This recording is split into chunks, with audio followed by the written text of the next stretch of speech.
ਰਾਮ ਸਰੂਪ ਅਣਖੀ ਦਾ novel ਗੇਲੂ 11ਵਾਂ ਅੰਗ। ਰਾਮੇ ਦਾ ਨਾਨਕਾ ਪਿੰਡ ਬੜੁੱਖਾ ਸੀ। ਉਹੀ ਬੜੁੱਖਾ ਪਿੰਡ ਜਿੱਥੇ ਮਹਾਰਾਜਾ ਰਣਜੀਤ ਸਿੰਘ ਦੇ ਨਾਨਕੇ ਵੀ ਸੀ। ਰਾਮੇ ਦਾ ਮਾਮਾ ਪ੍ਰੀਤਮ ਸਿੰਘ ਕਦੇ ਪਹਿਲਾਂ ਸੰਗਰੂਰ ਵਾਲੇ ਬੋਲੇ ਰਾਜੇ ਦੀ ਫੌਜ 'ਚ ਭਰਤੀ ਸੀ। ਉਹ ਹੌਲਦਾਰ ਰਿਟਾਇਰ ਹੋ ਕੇ ਆਇਆ ਤਾਂ ਪਿੰਡ ਥੋੜ੍ਹੀ ਪੈਨਸ਼ਨ ਨਾਲ ਉਹਦਾ ਗੁਜ਼ਾਰਾ ਨਹੀਂ ਹੁੰਦਾ ਸੀ। ਉਹ ਫੌਜ ਵਿੱਚ ਹੀ ਸੀ ਜਦੋਂ ਉਹਦਾ ਵਿਆਹ ਹੋ ਗਿਆ ਸੀ ਤੇ ਉਹਦੇ 2 ਬੱਚੇ ਵੀ ਸਨ, ਦੋਵੇਂ ਮੁੰਡੇ। ਉਹਦੇ ਘਰ ਵਾਲੀ ਬਹੁਤਾ ਕਰਕੇ ਪਿੰਡ ਰਹਿੰਦੀ ਤੇ ਪ੍ਰੀਤਮ ਦੇ ਭੇਜੇ ਪੈਸਿਆਂ ਨਾਲ ਆਪਣੇ ਜਵਾਕ ਪਾਲਦੀ। ਪ੍ਰੀਤਮ ਫੌਜੀ ਹੋਣ ਕਰਕੇ ਉਹਨਾਂ ਦਾ ਘਰ ਦਲਿਤਾਂ ਦੇ ਘਰਾਂ 'ਚੋਂ ਚੰਗਾ ਘਰ ਗਿਣਿਆ ਜਾਂਦਾ ਸੀ। ਦੂਜੇ ਲੋਕ ਜੁੱਤੀਆਂ ਸਿਉਣ ਦਾ ਕੰਮ ਕਰਦੇ, ਜੱਟਾਂ ਦੇ ਸੀਰੀ ਪਾਲੀ ਰਲਦੇ ਜਾਂ ਦਿਹਾੜੀਆਂ ਕਰਦੇ ਮਸਾਂ ਜੂਨ ਗੁਜ਼ਾਰਾ ਕਰਦੇ ਸੀ ਤੇ ਉਹ ਸਮਝਦੇ ਕਿ ਪ੍ਰੀਤਮ ਦੀ ਤੀਵੀਂ ਘਰੇ ਵਿਹਲੀ ਬੈਠੀ ਮੌਜਾਂ ਕਰਦੀ ਹੈ। ਦੂਜੀਆਂ ਤੀਵੀਆਂ ਵਾਂਗ ਜੱਟਾਂ ਦੇ ਖੇਤਾਂ 'ਚ ਕੰਮ ਕਰਨ ਵੀ ਨਹੀਂ ਜਾਂਦੀ, ਐਨ ਪੈਣ ਪਚਰ ਕੇ ਰਹਿੰਦੀ ਹੈ। ਉਹਦੇ ਦੋਵੇਂ ਜਵਾਕ ਕਲੈਰੀ ਮੋਰਾਂ ਜਿਹੇ ਚਿੱਟੇ ਧੋਤੇ ਕੱਪੜੇ ਪਾ ਕੇ ਛਾਲਾ ਮਾਰਦੇ ਫਿਰਦੇ ਹਨ, ਸਕੂਲ ਪੜ੍ਹਨ ਜਾਂਦੇ ਹਨ। ਦੂਜੇ ਘਰਾਂ ਦੇ ਜਵਾਕਾਂ ਨੂੰ ਸਕੂਲ ਕਿੱਥੇ ਨਸੀਬ ਸੀ। ਪ੍ਰੀਤਮ ਜਦੋਂ ਪੈਨਸ਼ਨ ਆਇਆ ਤਾਂ ਉਹ ਤੋਂ ਪਹਿਲਾਂ ਹੀ ਉਹਦੇ ਦੋਵੇਂ ਮੁੰਡੇ ਜਸਬੀਰ ਤੇ ਲਖਬੀਰ 10-10 ਜਮਾਤਾਂ ਪਾਸ ਕਰ ਚੁੱਕੇ ਸਨ। ਦੋਵੇਂ ਪੜ੍ਹਨ 'ਚ ਤਿੱਖੇ ਸਨ, ਸਾਈਕਲਾਂ ਤੇ ਸੰਗਰੂਰ ਪੜ੍ਹਨ ਜਾਂਦੇ ਹੁੰਦੇ।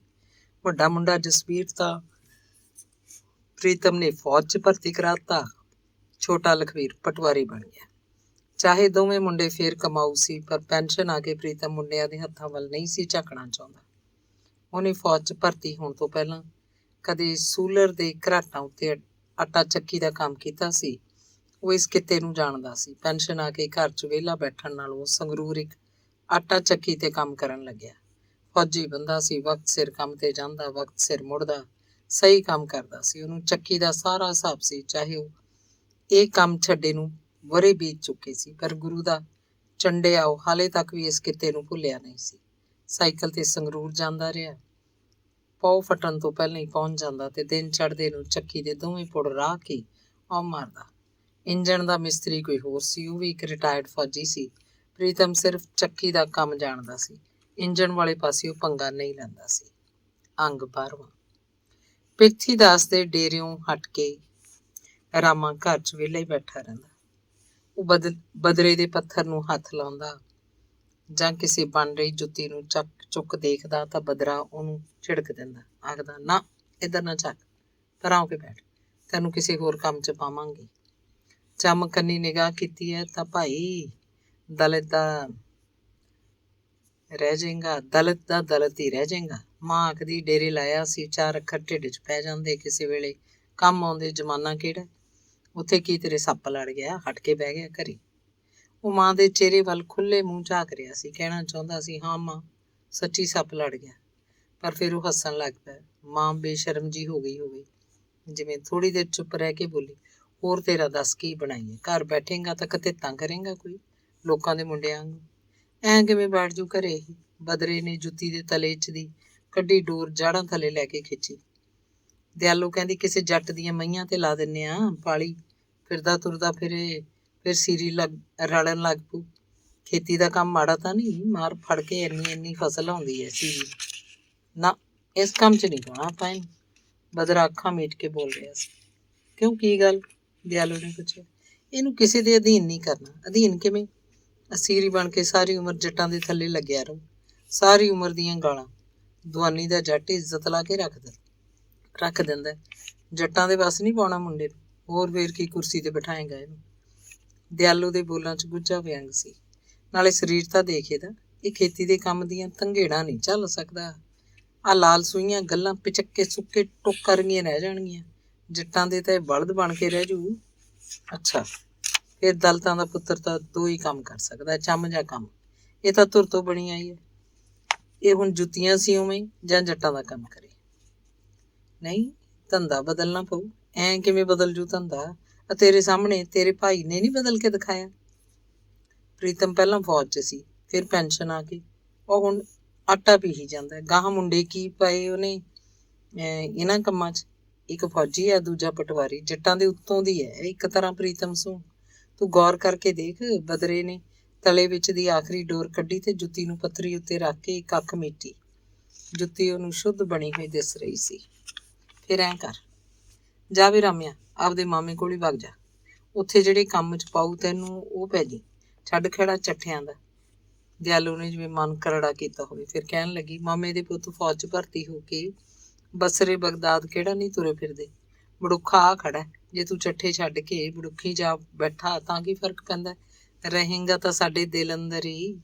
ਬੰਦੇ ਨੂੰ ਘਰ ਬੈਠੇ ਨੂੰ ਰੋਟੀ ਨਹੀਂ ਮਿਲਦੀ। ਹੁਣ ਉਹ ਜ਼ਮਾਨੇ ਨਹੀਂ ਰਹੇ ਭਾਈ। ਸਾਡਾ ਤਾਂ ਜੂਨ ਗੁਜ਼ਾਰਾ ਹੋਈ ਗਿਆ। ਮਹਿੰਗਾ ਹੋਈ ਗਿਆ, ਸਸਤਾ ਹੋਈ ਗਿਆ। ਰੋਟੀ ਖਾਤਰ ਦੇਲੀਓਂ ਬਾਹਰ ਹੋਣਾ ਲਾਜ਼ਮੀ ਹੈ। ਬਦਰੇ ਨੇ ਸਿਆਣਾ ਜਿਹਾ ਬਣ ਕੇ ਗੱਲਾਂ ਆਖੀਆਂ। ਪਹਿਲਾਂ ਮੈਂ ਆਪ ਗੱਲ ਕਰਕੇ ਆਉਣੀ ਆ ਪ੍ਰੀਤਮ ਨਾਲ ਵੀ ਭਾਈ ਰਾਮਾ ਹੁਣ ਤੇਰੇ ਕੋਲ ਛੱਡਣਾ। ਦਿਆਲੂ ਉਸੇ ਵੇਲੇ ਆਪਣੇ ਪੇਕੀ ਜਾਣ ਦੀ ਤਿਆਰੀ ਕਰਨ ਲੱਗੀ। ਅੰਗ 13ਵਾਂ। ਸੰਗਰੂਰ ਨਾਭਾ ਗੇਟ ਬਾਣੀਆਂ ਦੀ ਆਟਾ ਚੱਕੀ ਸੀ। ਆਲੇ ਦੁਆਲੇ ਦੇ ਕਿੰਨੇ ਸਾਰੇ ਲੋਕ ਇੱਥੇ ਆਟਾ ਪਿਹਾਉਣ ਆਉਂਦੇ। ਇਹ ਆਟਾ ਚੱਕੀ ਵੀ ਇੰਜਣ ਨਾਲ ਚੱਲਦੀ ਸੀ। ਦੁਪਹਿਰੇ ਜੇ ਉਹ ਮਸ਼ੀਨ ਚਲਾਉਂਦੇ, ਅੱਧੀਆਂ ਬੋਰੀਆਂ ਦੇ ਅੰਬਾਰ ਲੱਗੇ ਰਹਿੰਦੇ। ਖਾਸਾ ਦਿਨ ਛਿਪੇ ਤੱਕ ਚੱਕੀ ਚੱਲਦੀ ਰਹਿੰਦੀ। ਸਾਰਾ ਪੀਣਾ ਕੱਢ ਕੇ ਹੀ ਪ੍ਰੀਤਮ ਬੜੁੱਖਿਆਂ ਨੂੰ ਜਾਂਦਾ। ਕਦੇ ਕਦੇ ਮਸ਼ੀਨ ਅੱਧੀ ਰਾਤ ਤੱਕ ਵੀ ਚੱਲਦੀ। ਇਹ ਉਦੋਂ ਹੁੰਦਾ ਜਦੋਂ ਪੀਣਾ ਬਹੁਤਾ ਹੁੰਦਾ। ਜਿਹੜੇ ਲੋਕ ਆਥਣੇ ਜਿਹਾ ਕੇ ਬੋਰੀ ਰੱਖ ਜਾਂਦੇ ਸੀ, ਉਹਨਾਂ ਦਾ ਪੀਣਾ ਅਖੀਰ 'ਚ ਪਾਇਆ ਜਾਂਦਾ। ਉਬਾਰੀ ਨਾਲ ਪੀਣਾ ਕੱਢਦਾ। ਕੋਈ ਜ਼ੋਰ ਵਾਲਾ ਬੰਦਾ ਪਹਿਲਾਂ ਵੀ ਪਿਹਾ ਕੇ ਲੈ ਜਾਂਦਾ, ਪਰ ਅਜਿਹਾ ਉਹ ਕਦੇ ਕਦੇ ਹੀ ਕਰਦਾ। ਸਾਰਾ ਕੰਮ ਨਿਬੇੜ ਕੇ ਇੰਜਣ ਬੰਦ ਹੁੰਦਾ ਹੈ। ਅਜਿਹਾ ਜਦੋਂ ਕਦੇ ਹੁੰਦਾ। ਉਸ ਦਿਨ ਪ੍ਰੀਤਮ ਪਿੰਡ ਨਹੀਂ ਜਾਂਦਾ। ਲਾਲਿਆਂ ਦੇ ਘਰੋਂ ਰੋਟੀ ਆ ਜਾਂਦੀ ਸੀ। ਨਹਾ ਧੋ ਕੇ ਉਹ ਰੋਟੀ ਖਾਂਦਾ, ਮੰਜਾ ਡਾਹ ਕੇ ਉੱਥੇ ਕਿਤੇ ਪੈ ਜਾਂਦਾ। ਜਦੋਂ ਕਦੇ ਉਹ ਸੰਗਰੂਰ ਰਾਤ ਕੱਟਦਾ, ਅਗਲੇ ਦਿਨ ਪਹੁ ਫਟਦੀ ਨਾਲ ਜਾ ਕੇ ਪਿੰਡ ਦਾ ਗੇੜਾ ਮਾਰ ਆਉਂਦਾ। ਬਾਣੀਏ ਪ੍ਰੀਤਮ ਨੂੰ ਤਨਖਾਹ ਪੂਰੀ ਦਿੰਦੇ, ਹੋਰ ਮਦਦ ਵੀ ਉਹਦੀ ਕਰਦੇ ਰਹਿੰਦੇ। ਉਹ ਜਾਣਦੇ ਸੀ ਪ੍ਰੀਤਮ ਫੌਜੀ ਬੰਦਾ, ਵਕਤ ਦਾ ਪੂਰਾ ਪਾਬੰਦ ਹੈ, ਇਮਾਨਦਾਰ ਹੈ, ਕੰਮ ਦਾ ਕਰਿੰਦਾ ਹੈ, ਪੂਰੀ ਦੇਹ ਤੋੜ ਕੇ ਕੰਮ ਕਰਦਾ ਹੈ। ਵੱਡੀ ਗੱਲ, ਉਹ ਛੁੱਟੀ ਨਹੀਂ ਕਰਦਾ ਸੀ। ਹੱਡਾਂ ਪੈਰਾਂ ਦਾ ਤਕੜਾ ਸੀ, ਇਸ ਲਈ ਢਿੱਲਾ ਮੱਠਾ ਵੀ ਨਹੀਂ ਹੁੰਦਾ ਸੀ। ਉਹਨੂੰ ਕਦੇ ਕੋਈ ਸਰੀਰਕ ਤਕਲੀਫ ਹੁੰਦੀ ਤਾਂ ਮਾਲਕਾਂ ਨੂੰ ਦੱਸਦਾ ਨਹੀਂ ਸੀ, ਆਪਣਾ ਇਲਾਜ ਆਪੇ ਹੀ ਕਰ ਲੈਂਦਾ। ਫੌਜ 'ਚ ਰਹਿਣ ਕਰਕੇ ਕਿੰਨੀਆਂ ਸਾਰੀਆਂ ਅੰਗਰੇਜ਼ੀ ਦਵਾਈਆਂ ਉਹ ਆਪਣੇ ਹੱਥ ਥੱਲੇ ਰੱਖਦਾ। ਜਦੋਂ ਲੋੜ ਹੁੰਦੀ ਵਰਤ ਲੈਂਦਾ। ਤਨਖਾਹ ਚੜੇ ਮਹੀਨੇ ਫੜ ਲੈਂਦਾ। ਉਹਨੇ ਮਾਲਕਾਂ ਤੋਂ ਕਦੇ ਪੇਸ਼ਗੀ ਪੈਸੇ ਨਹੀਂ ਸੀ ਮੰਗੇ। ਉਹਨੂੰ ਕੋਈ ਐਬ ਵੈਲ ਨਹੀਂ ਸੀ। ਫੌਜੀ ਹੋਣ ਕਰਕੇ ਬਸ ਇੱਕੋ ਆਦਤ ਸੀ, ਰਾਤ ਨੂੰ ਰੋਟੀ ਖਾਣ ਤੋਂ ਪਹਿਲਾਂ ਸ਼ਰਾਬ ਦਾ ਇੱਕ ਪੈਗ ਮਾਰਦਾ ਸੀ। ਉਹ ਅੰਗਰੇਜ਼ੀ ਸ਼ਰਾਬ ਪੀਂਦਾ ਜਾਂ ਸਿਆਲਾਂ ਵਿੱਚ ਕੰਮ ਰੰਮ। ਉਹਦਾ ਤਰਕ ਸੀ, ਇੱਕ ਪੈਗ ਮਾਰਨ ਨਾਲ ਦਿਨ ਦਾ ਸਾਰਾ ਥਕੇਵਾਂ ਉਤਰ ਜਾਂਦਾ, ਨੀਂਦ ਚੰਗੀ ਆਉਂਦੀ ਹੈ। ਉਹ ਆਖਦਾ ਰੋਟੀ ਵੀ ਸਵਾਦ ਲੱਗਦੀ ਹੈ। ਜਿਸ ਦਿਨ ਕਦੇ ਉਹ ਸੰਗਰੂਰ ਰਾਤ ਕੱਟਦਾ, ਲਾਲੇ ਉਹਦੀ ਆਦਤ ਨੂੰ ਜਾਣਦੇ ਸੀ ਤੇ ਆਪ ਹੀ ਰੋਟੀ ਤੋਂ ਪਹਿਲਾਂ ਉਹਦੇ ਲਈ ਪਊਆ ਲਿਆ ਦਿੰਦੇ। ਉਹ ਹਿਸਾਬ ਲਾਉਂਦੇ ਕਿ ਇੰਨਾ ਕਰਨ ਨਾਲ ਮਿਸਤਰੀ ਖੁਸ਼ ਰਹੇਗਾ ਤੇ ਅਗਲੇ ਦਿਨ ਪਹਿਲਾਂ ਵਾਂਗ ਹੀ ਚੰਗਾ ਕੰਮ ਕਰੇਗਾ। ਉਸ ਦਿਨ ਤਾਂ ਉਹ ਸ਼ੱਕਰ 'ਚ ਦੇਸੀ ਘਿਓ ਪਵਾ ਕੇ ਇੱਕ ਰੋਟੀ ਵੱਧ ਵੀ ਖਾ ਜਾਂਦਾ। ਇੱਕ ਰੋਟੀ ਵੱਧ ਇਸ ਕਰਕੇ ਹੀ ਖਾਂਦਾ ਕਿਉਂਕਿ ਉਹਨੇ ਉਸ ਦਿਨ ਵੱਧ ਪੀਤੀ ਹੁੰਦੀ। ਪਊਆ ਤਾਂ ਉਹਦੇ ਲਈ ਬਹੁਤ ਵਾਧੂ ਹੁੰਦਾ। ਉਹ ਪਿੰਡ ਹੁੰਦਾ ਤਾਂ ਇਸੇ ਪਊਏ ਦੇ ਉਹਨੇ 2 ਪੈਗ ਬਣਾਉਣੇ ਸੀ, ਜਦ ਕਿ ਉਹ ਇੱਕ ਪੈਗ ਦੀ ਮਾਰ ਸੀ। ਸੰਗਰੂਰ ਪਊਆ ਪੀ ਕੇ ਪ੍ਰੀਤਮ ਗਾਉਣ ਲੱਗਦਾ, ਮੂੰਹ ਵਿੱਚ ਹੀ ਗੁਣਗੁਣਾਉਂਦਾ ਜਿਵੇਂ ਚਰਖਾ ਘੂਕਦਾ ਹੋਵੇ। ਪ੍ਰੀਤਮ ਵਿੱਚ ਬਸ ਇੱਕੋ ਨੁਕਸ ਸੀ ਕਿ ਉਹ ਜ਼ੁਬਾਨ ਦਾ ਰੁੱਖਾ ਸੀ। ਸਪਸ਼ਟ ਗੱਲ ਕਰਦਾ, ਜਿਹੜੀ ਗੱਲ ਕਹਿਤੀ ਬਸ ਕਹਿਤੀ, ਆਖੀ ਗੱਲ 'ਚ ਫਰਕ ਨਹੀਂ ਆਉਣ ਦਿੰਦਾ ਸੀ। ਲਾਲੇ ਆਖਦੇ ਪ੍ਰੀਤਮ ਸਿੰਘ ਦਾ ਰੁੱਖਾ ਸੁਭਾਅ ਹੈ। ਪ੍ਰੀਤਮ ਆਖਦਾ ਆਪਾਂ ਤਾਂ ਸਾਫ਼ ਬੰਦੇ ਆ ਭਾਈ, ਮੂੰਹ ਤੇ ਕਹਿਣ ਵਾਲੇ। ਅੰਗ 14ਵਾਂ। ਸਬੱਬ ਨਾਲ ਉਸ ਦਿਨ ਪ੍ਰੀਤਮ ਹਾਲੇ ਘਰ ਹੀ ਸੀ, ਬਸ ਸੰਗਰੂਰਾਂ ਨੂੰ ਤੁਰਨ ਵਾਲਾ ਹੀ ਸੀ। ਸਾਈਕਲ ਝਾੜ ਪੂੰਝ ਕੇ ਚੱਕਿਆਂ ਦੀ ਹਵਾ ਟੋਹ ਕੇ ਉਹਨੇ ਵਿਹੜੇ 'ਚ ਖੜਾ ਰੱਖਿਆ ਸੀ। ਦੁਪਹਿਰ ਦੀ ਰੋਟੀ ਅੱਜ ਉਹਨੇ ਪਿੰਡ ਹੀ ਖਾ ਲਈ ਸੀ, ਨਹੀਂ ਤਾਂ ਹਮੇਸ਼ਾ ਨਾਲ ਲੈ ਕੇ ਜਾਂਦਾ ਹੁੰਦਾ। ਸਵੇਰੇ ਤੁਰਨ ਵੇਲੇ ਇੱਕ ਪਰੌਂਠਾ ਚਾਹ ਨਾਲ ਖਾ ਲੈਂਦਾ। ਉਸ ਦਿਨ ਪਿੰਡ 'ਚ ਉਹਨੂੰ ਕੋਈ ਕੰਮ ਸੀ, ਇਸ ਲਈ ਉਹ ਮਾਲਕਾਂ ਨੂੰ ਕਹਿ ਕੇ ਆਇਆ ਕਿ ਉਹ ਕੱਲ੍ਹ ਨੂੰ ਦੇਰ ਨਾਲ ਆਏਗਾ, ਬਸ ਮਸ਼ੀਨ ਚਲਾਉਣ ਵੇਲੇ ਇਹਨੂੰ ਅੱਪੜ ਜਾਏਗਾ। ਭੈਣ ਦੇ ਭਾਣਜੇ ਨੂੰ ਆਏ ਦੇਖ ਕੇ ਉਹ ਬਹੁਤ ਖੁਸ਼ ਹੋਇਆ।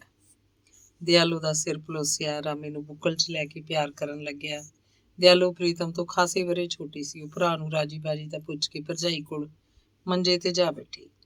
ਭਰਜਾਈ ਨੇ ਉਹਨੂੰ ਗਲ ਨਾਲ ਲਾਇਆ ਸੀ ਤੇ ਫਿਰ ਮੰਜੇ ਤੇ ਪਏ ਵਾਧੂ ਜੇ ਕੱਪੜਿਆਂ ਨੂੰ ਪਰੇ ਹਟਾ ਕੇ ਦਿਆਲੂ ਨੂੰ ਸਿਰਹਾਣੇ ਵਾਲੇ ਪਾਸੇ ਆਪਣੇ ਕੋਲ ਬਿਠਾ ਲਿਆ। ਚਾਹ ਧਰ ਲੈ, ਚੱਲ ਮੈਂ ਵੀ ਪੀ ਜਾਣਾ ਘੁੱਟ, ਨਾਲੇ ਇਸ ਬਹਾਨੇ ਦਿਆਲੂ ਨਾਲ 2 ਗੱਲਾਂ ਕਰ ਲੈਣਾ।